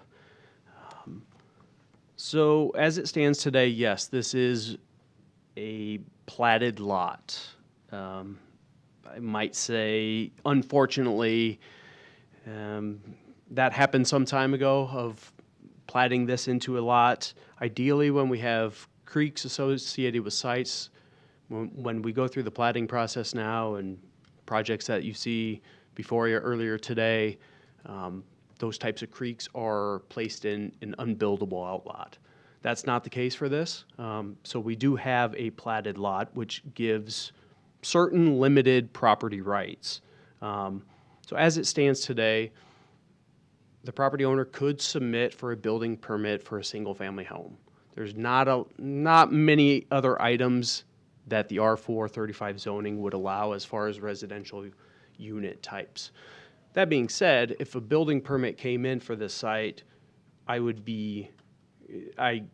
could not believe that it could meet all of the applicable regulations or setbacks. The request is to rezone from R435 to R5, which would reduce the front yard setback from the front property line, not the curb of the street. I don't know where the exact property line is. That's one of our issues that we have, is we do not have a to-scale dimensioned site plan that accurately shows the property lines. So we are recommending layover, and that's for one of those reasons. But going back, the rezoning would reduce the front yard setback from 35 feet to 25 feet from the front property line. It would also allow the opportunity to develop the site with either a duplex or, in this case, 4 townhome units. Those would all have to be rented out. Perhaps the condo regime, I don't know how that would work with this number of units. That's not something that our department sees. But I can't envision that we would support further lot split of this property into individual lots for sale product, because that would open up our desire to place that creek in an unbuildable outlot along with other items. But that being said, we do have a platted lot as it stands, albeit it doesn't allow the 4 townhomes that are proposed with this request. I mentioned we did not receive an accurate site plan that reflects the true property lines or is to scale, and that is something that we would need to see. We do have concerns as well about the proximity of the proposed structure to the creek and how it lays out on the site, if it's even feasible. Along with that, there is a zoning regulation that requires a 3-to-1 plus 20-foot setback from all creeks and drainage ways. Now, that is at times difficult requirement to determine and usually requires professional engineer to help or assist with that. The 3-to-1 is a slope based on the creek and drainage way, and it can differ between, if you had a sharp ravine with a creek or if it was more level and flat, that setback can change. And so as it stands today, I don't know what that creek setback, where it would place any proposed buildings, whether it be a single-family house or the 4 townhomes that are proposed. I personally don't know the CSO involvement that Public Works is doing. I'm aware, just at a very high level, that there is work in this area, so I can't speak directly to that. Most of the property is within the floodplain, which is the flood fringe. That doesn't mean it's not developable, but it does require a floodplain development permit, which has certain restrictions and limitations placed on it. It limits the amount of fill that you can place on the site. It has a certain requirement at the building elevation. Usually the structure has to be built at 1 foot above base flood elevation, and as we've seen recently, that's a very important component when we're dealing with the floodplain.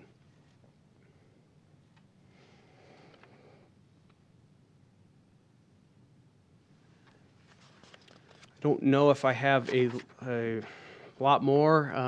The request for R5 is technically low-density residential, but considering the information that is needed, we are by no means comfortable with moving forward with anything but a layover to allow the applicant the opportunity probably to meet with neighbors and have some neighborhood meetings, as well as provide more detailed, accurate information that we can truly take a look at to see if this property can be built on.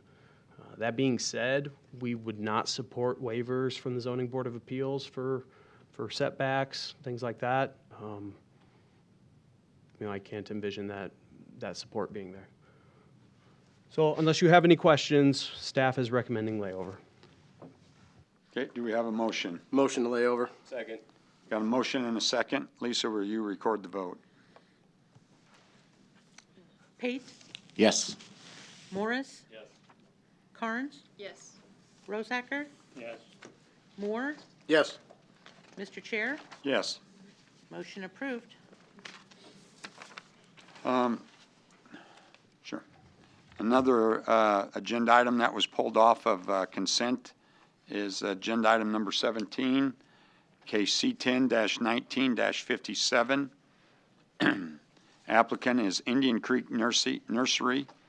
Request rezoning from R3 and GC to GC along with approval of the MCC Overlay District, location northeast of Saddle Creek Road and Wakely Street. May we hear from the applicant, please? Scott Farrington, 1014 North 64th Street. I may have misspoke earlier, and I apologize. After asking to speak, I spoke with Mr. Lasota from the Planning Department, and what I wanted to speak about, he said really wasn't in your area of expertise. I'm very happy that for the recommendation to approve our zoning, we want that, and the issue I wanted to bring before was a required 30-foot buffer between the residential area. If you want to hear me out, I'd be glad to talk to you, but if it's not in your what you're here to do, I understand that, and I apologize. Okay. But we're very pleased to have our zoning approved. All right. Thank you. Any other proponents? Any opponents? Seeing none, close the public hearing. Eric? Yeah, I won't touch on this very much. Scott represents Indian Creek Nursery, moving their operations to all on the north side of Wakely Street. This rezoning, there's the easternmost lot included in the site has split zoning between GC and residential. This would allow expansion of that commercial zoning to incorporate one zoning district for the site and also apply the MCC overlay district. Staff recommends approval of the rezoning from GC and R4 to GC, approval of the MCC overlay district. Do we have a motion? Motion for approval of rezoning from GC and R4 to districts to GC district and approval of the MCC overlay district. Second. We have a motion and a second. Lisa, will you record the vote, please? Morris? Yes. Carnes? Yes. Rosacker? Yes. Moore? Yes. Pate? Yes. Mr. Chair? Yes. Motion approved. And our final agenda item is number 19, case C8-19-59. Applicant is Aaron Rinder. Request approval of a special use permit to allow large group living in an R3 district. Location 19111 Western Avenue. May we hear from the applicant, please? Yeah, hello. My name is Jared Evanich, and I'm representing Legato LLC, located at 2315 South 168th Street in Omaha, Nebraska. First, I want to thank everybody for allowing us the opportunity to apply for the special use permit. I know it's getting late, so I'm going to keep this to a minimum. Legato is simply defined as a smooth transition in music, and we aim to provide a peaceful and smooth transition for those who are affected by dementia through professional care and a home-like environment. And so when we put this company together, we're really relying on the background of the co-founders of Legato. Me, myself, and business partner Dustin DeStefano, we started a company called A Place at Home. We provide in-home senior care, helping seniors remain independent in their own home. We launched in 2012. We now have 6 franchise locations and serving 8 states.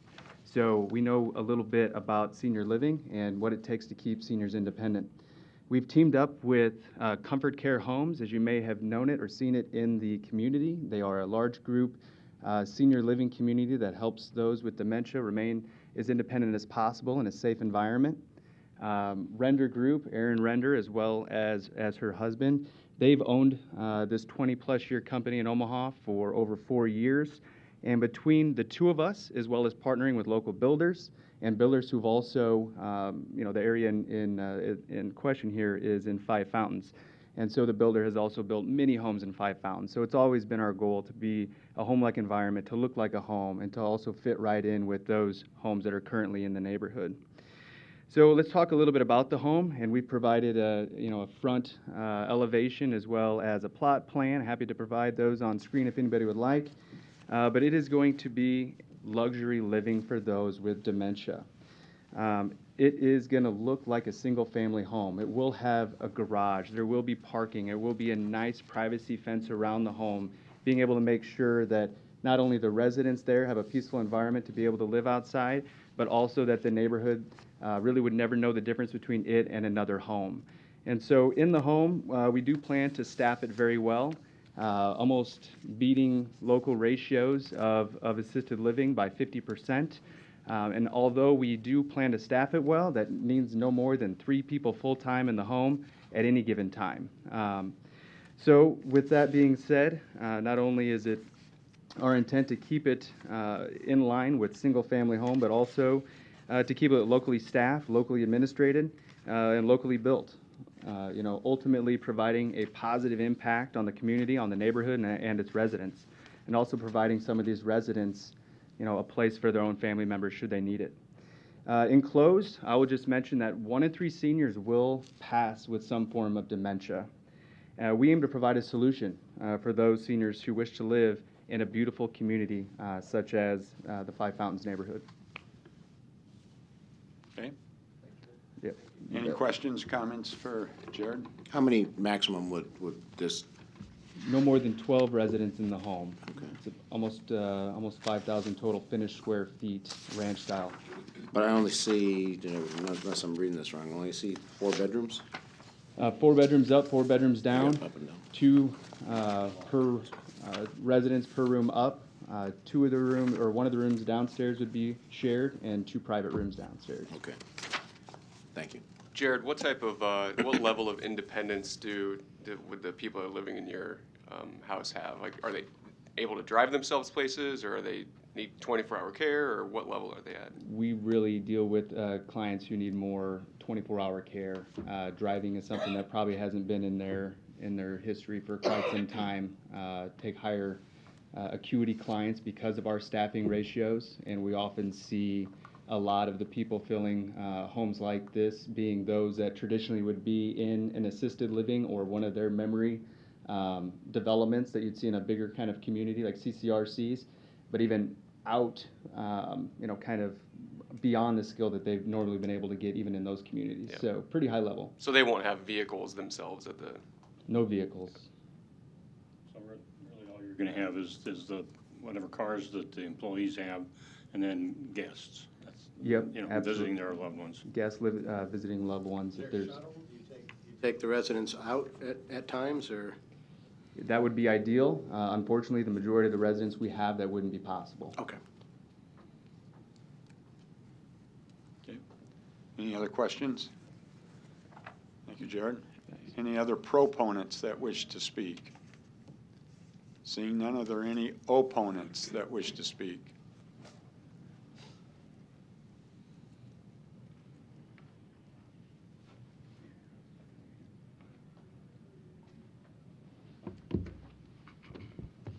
Good afternoon, everyone. I am Jim Marriott. I live at 18687 Webster Circle, Elkhorn, Nebraska. I'm the president of the Five Fountains Homeowners Association and a member of the SID board for Five Fountains. I'm really here today to express the concerns from a number of folks who live in the neighborhood who were unable to make it here today. There were probably between a dozen and 15 that reached out to me within the last week or so with a number of concerns. And generally, the objective of the Homeowners Association is to protect property values. And we have a number of concerns that are kind of in opposition to protecting those property values, and wanted to run through those briefly and concisely in respect of time. First, I think we certainly acknowledge that it's a tragedy when dementia comes into the picture. It's a sad situation, but the reality is that we feel that there are some inherent risks with that, both with the patients of the facility as well as potentially some of the neighbors in the neighborhood. The location along 192nd Street is a high traffic area, and we're concerned that patients there could inadvertently cause damage either to themselves, property in the area, or to other residents. There's also a potential concern about the fit within the neighborhood. We did have a look at the proposed elevations, and while they're nice, there were some questions about whether it will really blend in with a single-family residence neighborhood or not. It looks like there are 2 driveways, which would be kind of a tricky access configuration for that particular lot. And there are a number of fairly expensive homes in the area, a couple valued over $1 million within just a couple of 100 feet from this proposed site. Another potential risk that folks have raised with me is the reputational risk for the neighborhood. I work in real estate sales and construction, and I can say firsthand that as prospective buyers are considering a neighborhood, when they hear about things like a large group living facility in the neighborhood, that kind of brings pause to them and can potentially adversely impact property values for that reason. Kind of talked about traffic already and mentioned that there will be 3 or 4 full-time folks on staff there, as well as up to 12 residents at a time. And granted, they won't be driving, but folks have brought up the idea of, for Mother's Day, Father's Day, holidays, that could be an awful lot of congestion in that particular area and may impede traffic flow for the rest of the neighborhood. And possibly the biggest potential concern here coming from folks in the neighborhood is that there's a lot of uncertainty around what future use could be. If anything were to happen in this organization at some point down the road, who knows for sure what the next occupant of that property would be, and does that further potentially impact property values at some point down the road? So concisely, that's what I had to say. Lastly, anecdotally, I would say a couple of folks have said, we built our dream homes here, and we built them with the understanding that our neighbors would be other single-family residents and wouldn't be a commercial facility. So they've put a lot of time, money, and effort into building beautiful homes, and there are some concerns that now the tables have kind of changed on them a bit. So, any questions I can answer? Any questions? Thank you, Jim. And does anyone else wish to speak?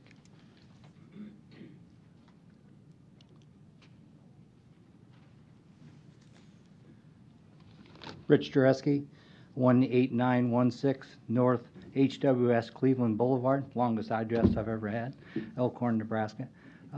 Speaking for me and my wife, we bought property in the Five Fountains neighborhood 6 months ago, relocated the area. A specific look for a single-family housing development, which this was. I view the special use permit as a way to get around the way the properties were zoned originally and plotted originally and approved by the city. Single family dwellings, 12 people and 3 workers or more in a house is not a single family house. And to me, this has taken a lot that was zoned one way and asking it to be rezoned a different way, and not keeping in what the original plot of that property was and the subdivision. So they mentioned privacy fences. Privacy fences aren't allowed in the neighborhood. So I don't know how they're going to block that off, but maybe they were misspeaking about privacy fences. So I think it's going to stand to lose value for that for the properties in that subdivision. Thank you. Thank you, Rich. Any other opponents? Seeing none, close the public hearing. Jared, did you want to take the opportunity to? What's your name? I have to call you up. My name is Erin Render. Erin, if you want to come on up, that's fine, and address the points that have been made and Right, I need your figured name and address. since I'm Erin Render, 2315 South 168th Street, and I figured since I'm the one that's currently operating this this same model, that I'd probably be best to speak to this. But so the first concern is safety, and while I completely agree, I mean, one of our homes right now sits on 168th, and so that's an extremely busy street that, we've seen several accidents there, and it's extremely busy.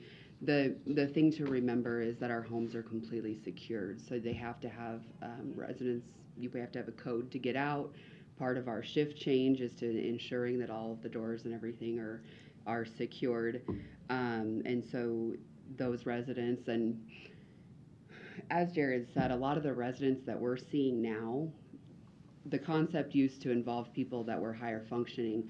A lot of the residents we're seeing now, we're physically doing everything for them, so they're not a wander risk. They're not trying to leave. But for those that maybe do have trouble adjusting and are trying to, possibly leave the home, we do have secured doors for that reason. As far as home values, and as far as resale and things like that, before we purchased the business, at one time the former owner had 6 homes, and all of those homes in Omaha were sold as single family. The most recent one being at 5209 Oak Hills Circle in the Oak Hills Golf Course neighborhood. And so all of them, have been converted back. Really, the biggest thing is taking the locks off the doors, and if the new owner wants to remove the fire sprinkler system. But Otherwise, that's really, that's what sets us apart, is the fact that it is a home, and the fact that the residents aren't tucked into a hallway way down at the end of the facility. It truly is a home where a single family could in turn move right in. And then just the last point I wanted to make is about large group gatherings. We do, as any family does, we do have gatherings at times. We probably don't have as many as the larger facilities, simply because our residents are at the stage of dementia where many times these type of events are too overstimulating. We will once in a while, have a small, like for Mother's Day, we'll say the last several years we've sat out flowers and supplies that when families come for the day to visit, they could maybe plant flowers with their mom. We haven't set anything like a big group function, simply because every minute of every day is different for these individuals. And so really, there's not really a good time for all of them. And so we really have more individualized activities. So, okay. Any other questions for me? I had a question, but you answered it. Okay. Right Thank there. you. Did you want to talk about a privacy fence, or was there some confusion there? Jared, did you mention privacy fence? Yeah, I mentioned privacy, a fence that would give as much privacy literally as possible, but everything from the fascia to the roofing to the style of the home, the fencing will be in line with the current regulations of the HOA, and obviously do whatever we can to help to ensure the privacy of the neighbors as well as the privacy of the residents. Jared, give your name and address again, if you would. Just Jared Evanich, representing Legato LLC, 2315 South 168th Street. Okay. All right, and so a few other things. The look of the home, I know I had provided the front elevation, so I don't necessarily need to put it up on the screen. Simply, with the two driveways is not only access in and out. We could do away with if we didn't have the parking requirements, which we're mandated to have at least one stall per every 2 residents. Now that's a standard that's based off of normal assisted or independent living where people are driving.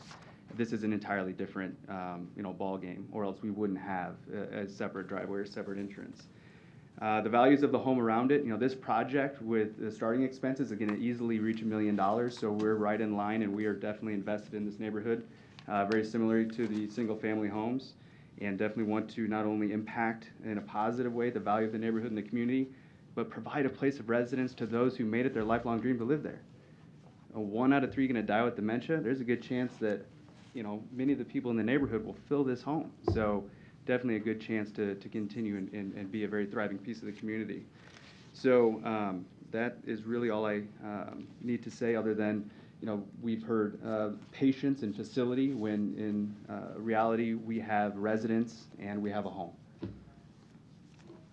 okay, thank you. Yep. I have one question. Oh, go ahead.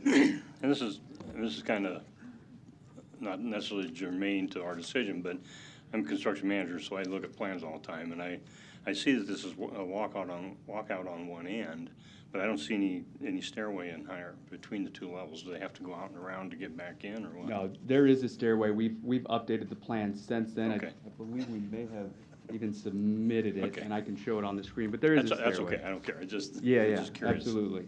Okay, thank you. Had to ask it, didn't you? Had to ask, I'm too curious. Any other comments or questions before we hear from Eric? Eric. Sure.